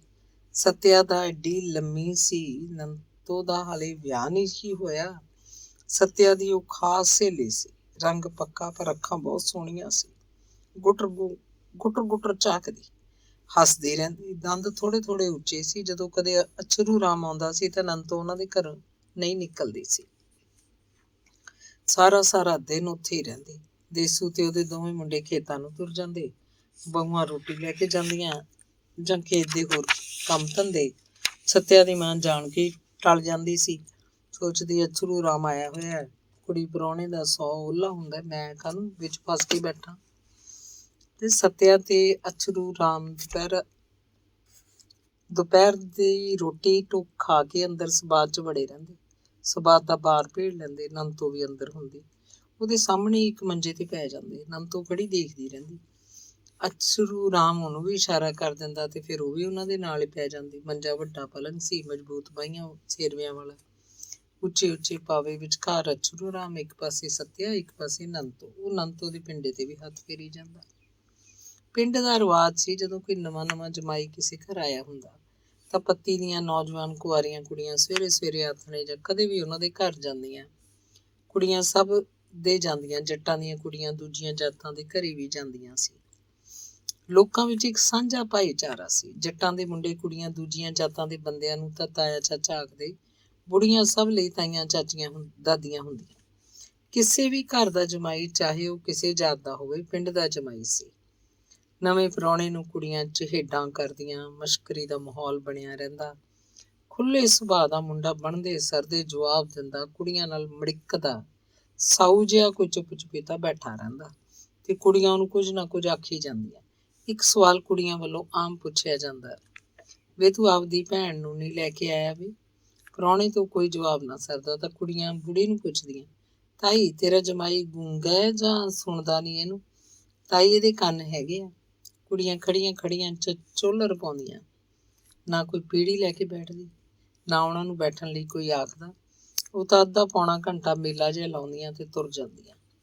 ਬਸ ਮੂੰਹ ਦੀ ਭਕਾਈ ਸੀ। ਪ੍ਰਾਹੁਣੇ ਤੋਂ ਦੂਰ ਖੜੀਆਂ ਹੀ ਗੱਲਾਂ ਕਰਦੀਆਂ। ਪ੍ਰਾਹੁਣਾ ਵੀ ਆਪਣੇ ਮੰਜੇ ਦੀ ਵਲਗਣ 'ਚੋਂ ਬਾਹਰ ਨਹੀਂ ਨਿਕਲਦਾ ਸੀ। ਉਹਨੂੰ ਕੋਈ ਜਵਾਬ ਨਾ ਔੜਦਾ ਤਾਂ ਉਹ ਆਪਣੇ ਹੱਥਾਂ ਪੈਰਾਂ ਦੀਆਂ ਉਂਗਲਾਂ ਮਟਕਾਉਣ ਲੱਗਦਾ ਜਾਂ ਚਾਦਰ ਸਿਰਹਾਣੇ ਦੇ ਫੁੱਲਾਂ ਦੀ ਲੋਗੜੀ ਦੇ ਧਾਗੇ ਖਿੱਚਣ ਦੀ ਕੋਸ਼ਿਸ਼ ਕਰਦਾ। ਇੱਕ ਵਾਰ ਅਛਰੂ ਆਇਆ ਤੇ ਉਹ ਤੀਜੀ ਵਾਰ ਜਾਂ ਸ਼ਾਇਦ ਚੌਥੀ ਵਾਰ ਸੱਤਿਆ ਨੂੰ ਲੈਣ ਆਇਆ ਸੀ। ਗਰਮੀਆਂ ਦੀ ਰੁੱਤ ਸੀ, ਕਣਕਾਂ ਕੱਢੀਆਂ ਜਾ ਚੁੱਕੀਆਂ ਸੀ। ਸਾਉਣੀ ਦੀਆਂ ਫਸਲਾਂ ਦੀ ਬੀਜ ਬਿਜਾਈ ਦਾ ਜ਼ੋਰ ਸੀ। ਅਛਰੂ ਰਾਮ ਆਪਣਾ ਕੰਮ ਵਿੱਚੇ ਛੱਡ ਕੇ ਆਇਆ ਸੀ। ਪਿਛਲੇ ਦਿਨ ਹਨੇਰੇ ਜਿਹੇ ਆਥਣ ਨੂੰ ਘਰ ਵੜਿਆ ਸੀ ਤੇ ਹੁਣ ਅਗਲੇ ਦਿਨ ਸਵੇਰੇ ਸੱਤਿਆ ਨੂੰ ਲੈ ਕੇ ਉਹਨੇ ਤੁਰ ਜਾਣਾ ਸੀ। ਉਹ ਤਾਂ ਅੱਜ ਹੀ ਜਾਣ ਦੀ ਕਾਹਲੀ ਕਰ ਰਿਹਾ ਸੀ। ਸੱਸ ਨਹੀਂ ਸੀ ਜਾਣ ਦਿੰਦੀ। ਆਖਰੀ ਸੀ, ਸੱਤਿਆ ਸਿਰ ਨਹੀਂ ਨਹਾਤੀ, ਅੱਜ ਨਹਾ ਲੂਗੀ। ਇੱਕ ਦਿਨ ਦਾ ਸੰਨ ਹੈ ਸਾਊ, ਤੇ ਤੇਰੀ ਮੱਕੀ ਕਿਧਰੇ ਨਹੀਂ ਭੱਜੀ ਜਾਂਦੀ, ਕੱਲ ਨੂੰ ਜਾ ਕੇ ਬੀਜ ਲਈ। ਗਿੱਲ ਪੱਤੀ 'ਚ ਸਾਰੀਆਂ ਕੁੜੀਆਂ ਤੋਂ ਸਿਰ ਕੱਢਵੀਂ ਮੁਟਿਆਰ ਸੀ। ਕੁਝ ਕੁੜੀਆਂ ਉਹਦੇ ਸੱਜੇ ਖੱਬੇ, ਕੁਝ ਕੁੜੀਆਂ ਉਹਦੇ ਪਿੱਛੇ। ਉਹ ਮੂਹਰੇ ਲੱਗ ਕੇ ਤੁਰਦੀ, ਮੇਲ ਦੀ ਤੁਰੀ ਜਾਂਦੀ। ਉਹ ਇੱਕ ਤਰ੍ਹਾਂ ਨਾਲ ਕੁੜੀਆਂ ਦੀ ਫੌਜ ਦੀ ਜਰਨੈਲ ਸੀ। ਜਿਸ ਘਰ ਵੀ ਨਵਾਂ ਪ੍ਰਾਹੁਣਾ ਆਇਆ ਹੁੰਦਾ, ਉਹ ਧਾਵਾ ਬੋਲਦੀਆਂ ਤੇ ਮੋਰਚਾ ਫਤਿਹ ਕਰ ਲੈਂਦੀਆਂ। ਇਹ ਲੜਾਈ ਗੱਲਾਂ ਦੀ ਹੁੰਦੀ। ਗੱਲਾਂ ਵਿੱਚ ਹੀ ਜਮਾਈ ਮੁੰਡੇ ਨੂੰ ਹਰਾਉਣਾ ਹੁੰਦਾ ਸੀ। ਨਹੀਂ ਤਾਂ ਉੱਥੇ ਕੋਈ ਬੰਦੂਕਾਂ ਨਹੀਂ ਚੱਲਦੀਆਂ ਸੀ, ਹੱਥ ਗੋਲੇ ਨਹੀਂ ਸੁੱਟੇ ਜਾਂਦੇ ਸੀ, ਤੋਪਾਂ ਨਹੀਂ ਦਾਗੀਆਂ ਜਾਂਦੀਆਂ ਸੀ ਤੇ ਨਾ ਹੀ ਸੰਗੀਨਾਂ ਦੀ ਲੜਾਈ ਸੀ। ਕੁੜੀਆਂ ਦੀਆਂ ਤਿੱਖੀਆਂ, ਤੇਜ਼ ਤਰਾਰ ਗੱਲਾਂ ਹੀ ਬੰਦੂਕਾਂ ਸਨ। ਹੱਥ ਗੋਲੇ ਸਨ, ਤੋਪਾਂ ਸਨ ਤੇ ਗੱਲਾਂ ਦੇ ਨੋਕਦਾਰ ਫਿਕਰਿਆਂ ਦੀਆਂ ਚੋਭਾਂ ਹੀ ਉਹਨਾਂ ਦੀਆਂ ਸੰਗੀਨਾਂ ਸਨ। ਲੜਾਈ ਇੱਕ ਤਹਿਜ਼ੀਬ ਦੀ ਲੜਾਈ ਹੁੰਦੀ ਸੀ। ਅਛਰੂ ਰਾਮ ਭੋਲੇ ਨੂੰ ਇਹ ਗੁਮਾਨ ਹੋ ਗਿਆ ਜਿਵੇਂ ਚੱਠੇ ਪਿੰਡ ਦੀ ਹਰ ਕੁੜੀ ਨੰਤੋ ਹੋਵੇ। ਬਹੁਤਾ ਗੇਲੋ ਹੀ ਬੋਲਦੀ। ਅਛਰੂ ਰਾਮ ਨੂੰ ਤਾਂ ਜਵਾਬ ਤਾਂ ਕੋਈ ਔੜਦਾ ਨਹੀਂ ਸੀ। ਉਹਨੇ ਗੇਲੂ ਦੀ ਬਾਂਹ ਫੜਨੀ ਚਾਹੀ। ਗੇਲੋ ਨੇ ਆਪਣਾ ਸੱਜਾ ਹੱਥ ਅਛਰੂ ਰਾਮ ਦੇ ਖੱਬੇ ਹੱਥ ਵਿੱਚ ਦੇ ਦਿੱਤਾ। ਗੇਲੋ ਦੀਆਂ ਅੱਖਾਂ 'ਚ ਕੋਈ ਗੁੱਸਾ ਨਹੀਂ ਸੀ, ਬੋਲਣ 'ਚ ਕੋਈ ਤਲਖੀ ਨਹੀਂ ਸੀ। ਅਛਰੂ ਰਾਮ ਨੂੰ ਲੱਗਿਆ ਹੋਏਗਾ ਜਿਵੇਂ ਕੁੜੀ ਆਪਣੇ ਆਪ ਹੀ ਉਹਦੇ ਵੱਲ ਖਿੱਚੀ ਆ ਰਹੀ ਹੈ। ਗੇਲੋ ਨੇ ਉਹਦੀਆਂ ਉਂਗਲਾਂ 'ਚ ਆਪਣੀਆਂ ਉਂਗਲਾਂ ਸਵਾਰ ਕੇ ਅੜਾ ਲਈਆਂ, ਜਿਵੇਂ ਕੋਈ ਕਿਸੇ ਮਸ਼ੀਨ ਦੇ ਪੇਚ ਕੱਸ ਦਿੰਦਾ ਹੋਵੇ। ਉਹਨੇ ਅਛਰੂ ਰਾਮ ਦੀ ਬਾਂਹ ਉਹਦੇ ਸਿਰ ਉੱਤੋਂ ਦੀ ਘੁਮਾ ਕੇ ਝਟਕਾ ਮਾਰਿਆ। ਪੰਜੇ ਵਿੱਚੋਂ ਪੰਜਾ ਨਿਕਲਿਆ ਨਹੀਂ। ਅਛਰੂ ਰਾਮ ਗੇੜਾ ਖਾ ਕੇ ਮੰਜੇ ਉੱਤੇ ਥੱਲੇ ਜਾ ਡਿੱਗਿਆ। ਗੇਲੋ ਨੇ ਹਾਲੇ ਵੀ ਉਹਦੀਆਂ ਉਂਗਲਾਂ 'ਚ ਆਪਣੀਆਂ ਉਂਗਲਾਂ ਅੜਾਈਆਂ ਹੋਈਆਂ ਸੀ। ਕੁੜੀਆਂ ਨੇ ਤਾੜੀਆਂ ਮਾਰੀਆਂ ਤੇ ਚੀਕਾਂ ਮਾਰ-ਮਾਰ ਵਿਹੜਾ ਬੋਲਣ ਲਾਤਾ। ਗੇਲੋ ਨੇ ਉਹਦੀ ਬਾਂਹ ਨੂੰ ਇੱਕ ਹੋਰ ਝਟਕਾ ਮਾਰਿਆ। ਅਛਰੂ ਰਾਮ ਦੀ ਜਿਵੇਂ ਜਾਨ ਨਿਕਲ ਗਈ ਹੋਵੇ। ਉਹ ਮੂੰਹੋਂ ਤਾਂ ਕੁਝ ਬੋਲਿਆ ਨਹੀਂ, ਪਰ ਉਹਦੀਆਂ ਅੱਖਾਂ 'ਚ ਪਾਣੀ ਸੀ। ਉਹਦੇ ਹੱਥ 'ਚ ਆਪਣਾ ਹੱਥ ਕੱਢ ਕੇ ਗੇਲੋ ਨੇ ਆਪਣੀ ਖੱਬੀ ਬਾਂਹ ਅੱਗੇ ਕਰਤੀ ਤੇ ਹੌਲੀ ਦੇ ਕੇ ਬੋਲੀ, ਲੈ ਹੁਣ ਫੜ ਲੈ ਬਾਂਹ। ਅਛਰੂ ਰਾਮ ਆਪਣਾ ਮੋਢਾ ਫੜੀ ਬੈਠਾ ਸੀ। ਉਹਦੀਆਂ ਅੱਖਾਂ ਵਿੱਚ ਇੱਕ ਖੌਫ ਸੀ। ਸੱਤਿਆ ਦੀ ਮਾਂ ਭੱਜ ਕੇ ਆਈ ਤੇ ਅਛਰੂ ਰਾਮ ਨੂੰ ਉੱਠ ਕੇ ਮੰਜੇ ਉੱਤੇ ਬੈਠਣ ਲਈ ਕਿਹਾ। ਉੱਚੀ ਉੱਚੀ ਕੁੜੀਆਂ ਨੂੰ ਗਾਲਾਂ ਕੱਢ ਰਹੀ ਸੀ। ਕੁੜੀਆਂ ਹੱਸਦੀਆਂ, ਚੀਕਾਂ ਮਾਰਦੀਆਂ ਦੇਸੂ ਪੰਡਤ ਦੇ ਘਰੋਂ ਬਾਹਰ ਹੋ ਰਹੀਆਂ ਸਨ। ਅੰਗ 19ਵਾਂ। ਸੰਗਰੂਰ ਦੇ ਸੁਨਾਮੀ ਗੇਟ ਦੇ ਬਾਹਰ ਛਾਜਲੀ ਵਾਲੇ ਬਾਣੀਆਂ ਦੀ ਆਟਾ ਚੱਕੀ ਸੀ। ਇਹਨਾਂ ਦਿਨਾਂ 'ਚ ਰਾਮਾ ਇੱਥੇ ਚੱਕੀ ਫਿੱਟਰ ਦਾ ਕੰਮ ਕਰਦਾ ਸੀ। ਉਹਦੇ ਮਾਮੇ ਨੇ ਉਹਨੂੰ ਇੱਥੇ ਲਵਾਇਆ ਸੀ। ਆਪਣੇ ਕੰਮ 'ਚ ਹੁਣ ਉਹ ਪ੍ਰੀਤਮ ਜਿੰਨਾ ਹੀ ਮਾਹਰ ਸੀ। ਚੱਕੀ ਦਾ ਸਾਰਾ ਕੰਮ ਖੁਦ ਸੰਭਾਲ ਸਕਦਾ ਸੀ। ਚਾਹੇ ਪ੍ਰੀਤਮ ਨੂੰ ਰਾਮੇ ਦਾ ਬਹੁਤ ਸੁੱਖ ਸੀ, ਪਰ ਲਾਲੇ ਪ੍ਰੀਤਮ ਨੂੰ ਹੀ ਉਹਦੀ ਤਨਖਾਹ ਦਿੰਦੇ ਸਨ, ਰਾਮੇ ਨੂੰ ਕੁਝ ਵੀ ਨਹੀਂ। ਪ੍ਰੀਤਮ ਸੋਚਦਾ ਰਹਿੰਦਾ ਸੀ, ਰਾਮੇ ਨੂੰ ਕਿਹੜਾ ਸਿਰੇ ਲਾਤਾ, ਹੁਣ ਉਹ ਸਿਰ ਖੁਦ ਪੂਰਾ ਮਿਸਤਰੀ ਹੈ, ਆਪਣਾ ਕੰਮ ਆਪ ਸੰਭਾਲ ਸਕਦਾ ਹੈ। ਉਹਨੂੰ ਉਹ ਆਜ਼ਾਦ ਕਰ ਦੇਵੇ ਤੇ ਉਹ ਪੈਸੇ ਕਮਾਉਣ ਲੱਗੇ। ਪ੍ਰੀਤਮ ਦੇ ਕੰਨੀ ਭਣਕ ਪਈ। ਸੁਨਾਮੀ ਗੇਟ ਵਾਲੀ ਮਸ਼ੀਨ ਦਾ ਮਿਸਤਰੀ ਭੱਜ ਗਿਆ। ਉਹਨਾਂ ਨੂੰ ਬੰਦੇ ਦੀ ਲੋੜ ਹੈ। ਪ੍ਰੀਤਮ ਹੀ ਉਹਨੂੰ ਸੁਨਾਮੀ ਗੇਟ ਵਾਲਿਆਂ ਦੇ ਛੱਡ ਆਇਆ ਸੀ। ਉਹ ਪ੍ਰੀਤਮ ਦੇ ਕੰਮ ਨੂੰ ਜਾਣਦੇ ਸੀ। ਆਖਰੇ ਸਨ, ਪ੍ਰੀਤਮ ਸਿਆਂ ਕਾਹਨੂੰ ਬੁਝਾਰਤਾਂ ਪਾਈ ਜਾਂਦਾ, ਤੂੰ ਆਪ ਹੀ ਆ ਜਾ, ਉਹਨਾਂ ਨਾਲੋਂ 50 ਰੁਪਏ ਵੱਧ ਬੋਲ ਕਰ ਗੱਲ। ਪ੍ਰੀਤਮ ਕਹਿੰਦਾ, ਮੈਂ ਤਾਂ ਸੇਠ ਸਾਹਿਬ ਟਿਕਿਆ ਹੋਇਆ, ਇਹ ਮੁੰਡਾ ਮੇਰਾ ਭਾਣਜਾ ਹੈ, ਐਨ ਚੰਡਿਆ ਵਿਆ ਮੇਰਾ, ਕੰਮ 'ਚ ਨੁਕਸ ਨਿਕਲੇ ਤਾਂ ਪੈਸਾ ਇੱਕ ਨਹੀਂ ਦੇਣਾ, ਮੈਂ ਦੇਣਦਾਰ ਹਾਂ। ਤੁਸੀਂ ਮੁੰਡੇ ਦਾ ਕੰਮ ਦੇਖੋ, ਤਨਖਾਹ ਜੋ ਸਰਦੀ ਹੈ ਦੇ ਦਿਓ। ਕਿੰਨੀ ਦੇ ਦਿਓਗੇ? ਅਸੀਂ ਮੂੰਹ ਨਹੀਂ ਆਖਦੇ। ਤੁਹਾਡੀ ਝੋਲੀ ਮੁੰਡੇ ਦੀਆਂ ਸਿਫਤਾਂ ਪਈਆਂ, ਆਪੇ ਵਧਾਓਗੇ ਇਹਦੇ ਪੈਸੇ। ਉਹਨਾਂ ਨੇ ਰਾਮੇ ਨੂੰ ਰੱਖ ਲਿਆ ਸੀ। ਰਾਮਾ ਸਦਿਆਂ ਹੀ ਬੜੁੱਖਿਆਂ ਤੋਂ ਸਾਈਕਲ ਲੈ ਕੇ ਤੁਰਦਾ ਤੇ ਤੜਕੇ ਤੜਕੇ ਸੁਨਾਮੀ ਗੇਟ ਪਹੁੰਚ ਜਾਂਦਾ। ਤੜਕੇ ਚਾਹ ਨਾਲ ਇੱਕ ਪਰੌਠਾ ਖਾ ਆਉਂਦਾ, ਦੁਪਹਿਰ ਲਈ 4 ਰੋਟੀਆਂ ਪੱਲੇ ਬੰਨ੍ਹ ਲਿਆਉਂਦਾ। ਰਾਤ ਦੀ ਬਚੀ ਹੋਈ ਕੋਈ ਸਬਜ਼ੀ, ਦਾਲ ਜਾਂ ਗੰਢਾ ਅਚਾਰ ਵੀ ਨਛੱਤਰੋ ਮਾਮੀ ਉਹਨੂੰ ਮਾਂ ਜਿਹਾ ਮੋਹ ਦਿੰਦੀ ਸੀ। ਕਦੇ ਵੀ ਮੱਥੇ ਵੱਟ ਨਹੀਂ ਪਾਇਆ ਸੀ। ਕਦ ਕੋਟ ਗਰਾਈ ਉਹ ਸੋਚਦੀ, ਰਾਮੇ ਨੇ ਕਿਹੜਾ ਸਦਾ ਬੜੁੱਖੀ ਬੈਠੇ ਰਹਿਣਾ, ਇੱਕ ਦਿਨ ਤਾਂ ਇੱਥੋਂ ਤੁਰ ਹੀ ਜਾਏਗਾ। ਉਹਨੂੰ ਪੁੱਤਾਂ ਵਾਂਗ ਹੀ ਸਦੇਹਾਂ ਤਿਆਰ ਕਰਕੇ ਤੁਰਦੀ, ਉਹਨੂੰ ਸਿੱਖਿਆ ਦਿੰਦੀ, ਰਾਮਿਆ ਪੁੱਤਰਾ, ਕੰਮ 'ਚ ਹੀ ਬਰਕਤ ਹੈ, ਅਬ ਦੁੱਖ ਫਿਰ ਸੁੱਖ। ਮਾਮੇ ਵਾਂਗੂ ਇੱਕ ਵਾਰੀ ਤੁਰ ਪਏ, ਫਿਰ ਸਾਰੀ ਉਮਰ ਮੌਜਾਂ ਹੀ ਮੌਜਾਂ ਨੇ। ਤੇਰਾ ਵਿਆਹ ਵੀ ਗੱਜ ਵੱਜ ਕੇ ਕਰਾਂਗੇ, ਜਸਵੀਰ ਤੇ ਲਖਬੀਰ ਨਾਲੋਂ ਪਹਿਲਾਂ ਵਿਆਹੂੰ ਤੈਨੂੰ ਹੈ। ਰੋਟੀ ਪਾਣੀ ਤਾਂ ਮਾਮੇ ਦੇ ਘਰੋਂ ਸੀ, ਕੱਪੜੇ ਵੀ ਮਾਮਾ ਸਿਲਵਾ ਦਿੰਦਾ, ਪਰ ਉਹਨੂੰ ਐਡਾ ਕੋਈ ਖਰਚ ਨਹੀਂ ਸੀ। ਤਨਖਾਹ ਜਿਹੜੀ ਛਾਜਲੀ ਵਾਲੇ ਦਿੰਦੇ, ਉਹ ਲਿਆ ਕੇ ਮਾਮੇ ਨੂੰ ਫੜਾ ਦਿੰਦਾ। ਪ੍ਰੀਤਮ ਉਹਦੇ ਪੈਸਿਆਂ ਦਾ ਆਪਣੇ ਕੋਲ ਹਿਸਾਬ ਰੱਖਦਾ ਸੀ, ਉਹਦੇ ਪੈਸੇ ਅੱਡ ਸੰਭਾਲ ਕੇ ਰੱਖਦਾ। ਦਿਨ ਲੰਘਦੇ ਜਾ ਰਹੇ ਸੀ। ਰਾਮਾ ਖੁਸ਼ ਸੀ ਕਿ ਉਹ ਕੰਮ 'ਚ ਪੈ ਗਿਆ, ਮਾਮੇ ਦੇ ਬਰਾਬਰ ਲਗਭਗ ਕਮਾ ਰਿਹਾ। ਰਾਮੇ ਨੂੰ ਮੁੜ ਕੇ ਚੱਠੀ ਜਾਣਾ ਜਿਵੇਂ ਯਾਦ ਹੀ ਨਾ ਰਿਹਾ ਹੋਵੇ, ਜਿਵੇਂ ਬੜੁੱਖੀ ਉਹਦਾ ਪਿੰਡ ਹੋਵੇ, ਮਾਮਾ ਮਾਮੀ ਜਿਵੇਂ ਉਹਦੇ ਮਾਂ-ਬਾਪ ਹੋਣ। ਉਹਦੇ ਬਾਪ ਬਦਰੇ ਨੇ ਬੜੁੱਖੀ ਆ ਕੇ ਕਦੇ ਕੋਈ ਗੱਲ ਨਹੀਂ ਤੋਰੀ ਸੀ। ਉਹਦੀ ਮਾਂ ਦਿਆਲੂ ਕਦੇ ਕਦੇ ਆਉਂਦੀ ਤੇ ਭਰਾ ਭਰਜਾਈ ਨਾਲ ਗੱਲਾਂ ਕਰਕੇ ਮੁੜ ਜਾਂਦੀ। ਰਾਮੇ ਨੂੰ ਦੇਖ ਜਾਂਦੀ, ਉਹ ਕੰਮ ਉੱਤੇ ਹੈ, ਪੈਸਾ ਕਮਾਉਂਦਾ, ਪਰ ਉਹਨੇ ਕਦੇ ਵੀ ਕਿਸੇ ਤੋਂ ਪੈਸੇ ਮੰਗੇ ਨਹੀਂ ਸੀ। ਨਾ ਪ੍ਰੀਤਮ ਨੂੰ ਕਦੇ ਸਵਾਲ ਪਾਇਆ, ਨਾ ਰਾਮੇ ਨੂੰ ਪਾਇਆ। ਕਿ ਨਾ ਰਾਮੇ ਨੂੰ ਆਇਆ ਕਿ ਉਹਨੂੰ ਰੁਪਏ ਦੇ ਦੇਵੇ। ਉਹਨੇ ਤਾਂ ਇਹ ਵੀ ਕਦੇ ਨਹੀਂ ਪੁੱਛਿਆ ਸੀ ਕਿ ਰਾਮਾ ਕਿੰਨੀ ਤਨਖਾਹ ਲੈਂਦਾ ਹੈ। ਦਿਆਲੂ ਨੇ ਇਹ ਵੀ ਕਦੇ ਨਹੀਂ ਆਖਿਆ ਸੀ ਕਿ ਹੁਣ ਮਾਮਾ ਚਿੱਠੀ ਆ ਜਾਵੇ। ਉੱਥੋਂ ਕਿਹੜਾ ਆਟੇ ਦੀ ਮਸ਼ੀਨ ਨਹੀਂ ਹੈ। ਉਹ ਪ੍ਰੀਤਮ ਦੇ ਮੂੰਹ ਵੱਲ ਝਾਕਦੀ ਰਹਿੰਦੀ, ਆਖਦੀ ਕੁਛ ਨਹੀਂ ਸੀ। ਪਰ ਨਹੀਂ, ਇਹ ਗੱਲ ਨਹੀਂ ਸੀ। ਦਿਆਲੂ ਦੇ ਵੀ ਸੁਪਨੇ ਸੀ। ਉਹਦੇ ਮਨ 'ਚ ਪੁੱਤ ਦੇ ਭਵਿੱਖ ਲਈ ਯੋਜਨਾਵਾਂ ਹੋਣਗੀਆਂ। ਇੱਕੋ ਇੱਕ ਤਾਂ ਪੁੱਤ ਸੀ ਉਹਨਾਂ ਦਾ, ਇਹਦੇ ਨਾਲ ਹੀ ਉਹਨਾਂ ਦਾ ਸੰਸਾਰ ਸੀ। ਪਰ ਸ਼ਾਇਦ ਦਿਆਲੂ ਨੂੰ ਪ੍ਰੀਤਮ ਵੱਲੋਂ ਹੋਰ ਆਸਾਂ ਹੋਣਗੀਆਂ। ਉਹ ਸੋਚਦੀ ਹੋਏਗੀ, ਜ਼ਰੂਰ ਸੋਚਦੀ ਹੋਏਗੀ ਕਿ ਉਹਦਾ ਭਰਾ ਭਾਂਜੇ ਲਈ ਹੋਰ ਕੁਝ ਵੀ ਕਰੇਗਾ। ਜਿੱਥੇ ਉਹਨੇ ਇੰਨਾ ਕੀਤਾ ਹੈ, ਹੋਰ ਵੀ ਕਰੇਗਾ। ਇੱਕ ਗੱਲੋਂ ਬਦਰਾ ਤੇ ਦਿਆਲੂ ਸੰਤੁਸ਼ਟ ਸੀ ਕਿ ਉਹਨਾਂ ਦਾ ਪੁੱਤਰ ਚੰਮ ਦੇ ਕੰਮ ਵਿੱਚ ਨਹੀਂ ਪਿਆ ਤੇ ਨਾ ਹੀ ਜੱਟਾਂ ਦੀ ਗੁਲਾਮੀ ਝੱਲੀ ਹੈ। ਉਹ ਇੱਕ ਆਜ਼ਾਦ ਪੰਛੀ ਹੈ। ਉਹਨੇ ਆਪਣੀ ਮਰਜ਼ੀ ਦਾ ਕੰਮ ਸਾਂਭਿਆ, ਜਿਸ ਵਿੱਚ ਕਿਸੇ ਦੀ ਅਧੀਨਗੀ ਨਹੀਂ। ਉਹਨਾਂ ਦੇ ਪੁੱਤ ਨੇ ਦਲਿਤਾਂ ਵਾਲਾ ਲੀਹਾ ਪਾੜ ਦਿੱਤਾ। ਮਾਮੀ ਦੇ ਤਾਂ ਦਿਲਾਸੇ ਸਨ, ਗੱਲਾਂ ਹੀ ਗੱਲਾਂ ਸਨ। ਉਹਨੇ ਪਹਿਲਾਂ ਆਪਣੇ ਮੁੰਡੇ ਵਿਆਹੇ, ਪਹਿਲਾਂ ਫੌਜੀ ਦਾ ਵਿਆਹ ਕੀਤਾ, ਫਿਰ ਪਟਵਾਰੀ ਦਾ। ਫੌਜੀ ਉਹਨਾਂ ਦਿਨਾਂ 'ਚ ਅੰਬਾਲੇ ਸੀ। ਵਿਆਹ ਕਰਾਉਣ ਉਹ 1 ਮਹੀਨੇ ਦੀ ਛੁੱਟੀ ਪਿੰਡ ਆਇਆ ਸੀ। ਬਹੂ ਨੂੰ ਲੈ ਕੇ 1 ਮਹੀਨਾ ਪਿੰਡ ਹੀ ਰਿਹਾ, ਫਿਰ ਬਹੂ ਨੂੰ ਵੀ ਅੰਬਾਲੇ ਲੈ ਗਿਆ। ਵਿਆਹੇ ਫੌਜੀਆਂ ਨੂੰ ਕੁਆਟਰ ਮਿਲ ਜਾਣਾ ਸੀ। ਪਹਿਲਾਂ ਹੀ ਆਖਦਾ ਰਹਿੰਦਾ ਸੀ, ਮਾਂ ਨੂੰ ਨਾਲ ਜਿਹੜੇ ਚਾਲ ਪੂਰੇ ਕਰਨੇ ਨੇ ਕਰ ਲੈ, ਫਿਰ ਤਾਂ ਅਸੀਂ ਅੰਬਾਲੇ ਜਾ ਕੇ ਰਹਿਣਾ, ਕਦੇ ਕਦੇ ਆਇਆ ਕਰਾਂਗੇ। ਰਾਮਾ ਜਸਵੀਰ ਦੀ ਬਹੂ ਨੂੰ ਹਸਰਤ ਭਰੀਆਂ ਨਿਗਾਹ ਨਾਲ ਦੇਖਦਾ ਰਹਿੰਦਾ। ਉਹਦੇ ਮਨ ਅੰਦਰ ਸੁਪਨੇ ਜਾਗਦੇ, ਉਹਨੂੰ ਵੀ ਕਦੇ ਇਹੋ ਜਿਹੀ ਬਹੂ ਹੋਏਗੀ। ਉਹਦੀ ਬਹੂ ਨੂੰ ਦੇਖ ਦੇਖ ਉਹਦੀ ਮਾਂ ਕਿੰਨੀ ਖੁਸ਼ ਹੋਇਆ ਕਰੇਗੀ, ਜਿਵੇਂ ਹੁਣ ਮਾਮੀ ਖੁਸ਼ ਹੈ। ਲਖਬੀਰ ਜਿਹੜੇ ਪਿੰਡ ਪਟਵਾਰੀ ਲੱਗਿਆ ਹੁੰਦਾ, ਬਹੁਤਾ ਕਰਕੇ ਉੱਥੇ ਹੀ ਰਹਿੰਦਾ। ਕੋਈ ਤਕੜਾ ਜੱਟ ਉਹਨੂੰ ਬੈਠਕ ਜਾਂ ਚੁਬਾਰਾ ਦੇ ਦਿੰਦਾ। ਰੋਟੀ ਵੀ ਉਹਨਾਂ ਦੇ ਘਰ ਹੁੰਦੀ। ਜੱਟ ਉਹਨੂੰ ਪਿੰਡੋਂ ਜਾਣ ਹੀ ਨਹੀਂ ਸੀ ਦਿੰਦੇ। ਉਹਨਾਂ ਨੂੰ ਉਹਦੇ ਤੱਕ ਨਿੱਤ ਕੰਮ ਰਹਿੰਦਾ। ਉਹਨੂੰ ਚੰਗਾ ਖਵਾਉਂਦੇ ਪਿਆਉਂਦੇ, ਪੈਸਾ ਵੀ ਦਿੰਦੇ। ਉੱਥੇ ਤਾਂ ਉਹਦੀ ਪੂਰੀ ਸੇਵਾ ਹੁੰਦੀ। ਬੜੁੱਖੀ ਉਹ ਕਦੇ ਕਦੇ ਆਉਂਦਾ, ਮਸਾਂ ਕਦੇ 2 ਮਹੀਨਿਆਂ ਬਾਅਦ। ਬੜੁੱਖੀ ਆ ਕੇ ਉਹਨੇ ਕੀ ਲੈਣਾ ਸੀ? ਉੱਥੇ ਤਾਂ ਉਹ ਸਿਰਫ ਪ੍ਰੀਤਮ ਦਲਿਤ ਦਾ ਮੁੰਡਾ ਸੀ। ਜਿੱਥੇ ਪਟਵਾਰੀ ਹੁੰਦਾ, ਉੱਥੇ ਉਹ ਪਟਵਾਰੀ ਸਾਹਿਬ ਸੀ। ਜਾਂ ਲਖਬੀਰ ਸਿੰਘ ਜਾਂ ਲੱਖਾ ਨਹੀਂ ਸੀ, ਬੜੁੱਖਿਆਂ ਵਾਲਾ। ਵਿਆਹ ਤੋਂ ਬਾਅਦ ਲਖਬੀਰ ਬੜੁੱਖੀ ਰਹਿਣ ਲੱਗਿਆ। ਉਹਨਾਂ ਦਿਨਾਂ ਵਿੱਚ ਉਹ ਹਰੀਗੜ੍ਹ ਦਾ ਪਟਵਾਰੀ ਸੀ। ਉਹ ਪਹਿਲਾਂ ਵਾਂਗ ਹਰੀਗੜ੍ਹ ਹੀ ਰਹਿੰਦਾ, ਤਾਂ ਪਿੱਛੇ ਉਹਦੀ ਬਹੂ ਇਕੱਲੀ ਸੀ। ਹਰੀਗੜ੍ਹ ਉਹਨੂੰ ਲਿਆ ਨਹੀਂ ਸਕਦਾ ਸੀ। ਨਵਾਂ ਨਵੇਲਾ ਵਿਆਹ ਸੀ। ਬਹੂ ਨੂੰ ਕੀ ਪਤਾ ਸੀ ਘਰ-ਬਾਰ ਬੰਨਣ ਦਾ। ਨਛੱਤਰੋ ਵੀ ਕਦੋਂ ਬਹੂ ਨੂੰ ਆਪਣੀਆਂ ਅੱਖਾਂ ਤੋਂ ਪੂਰੇ ਪਰੇ ਹੋਣ ਦਿੰਦੀ ਸੀ।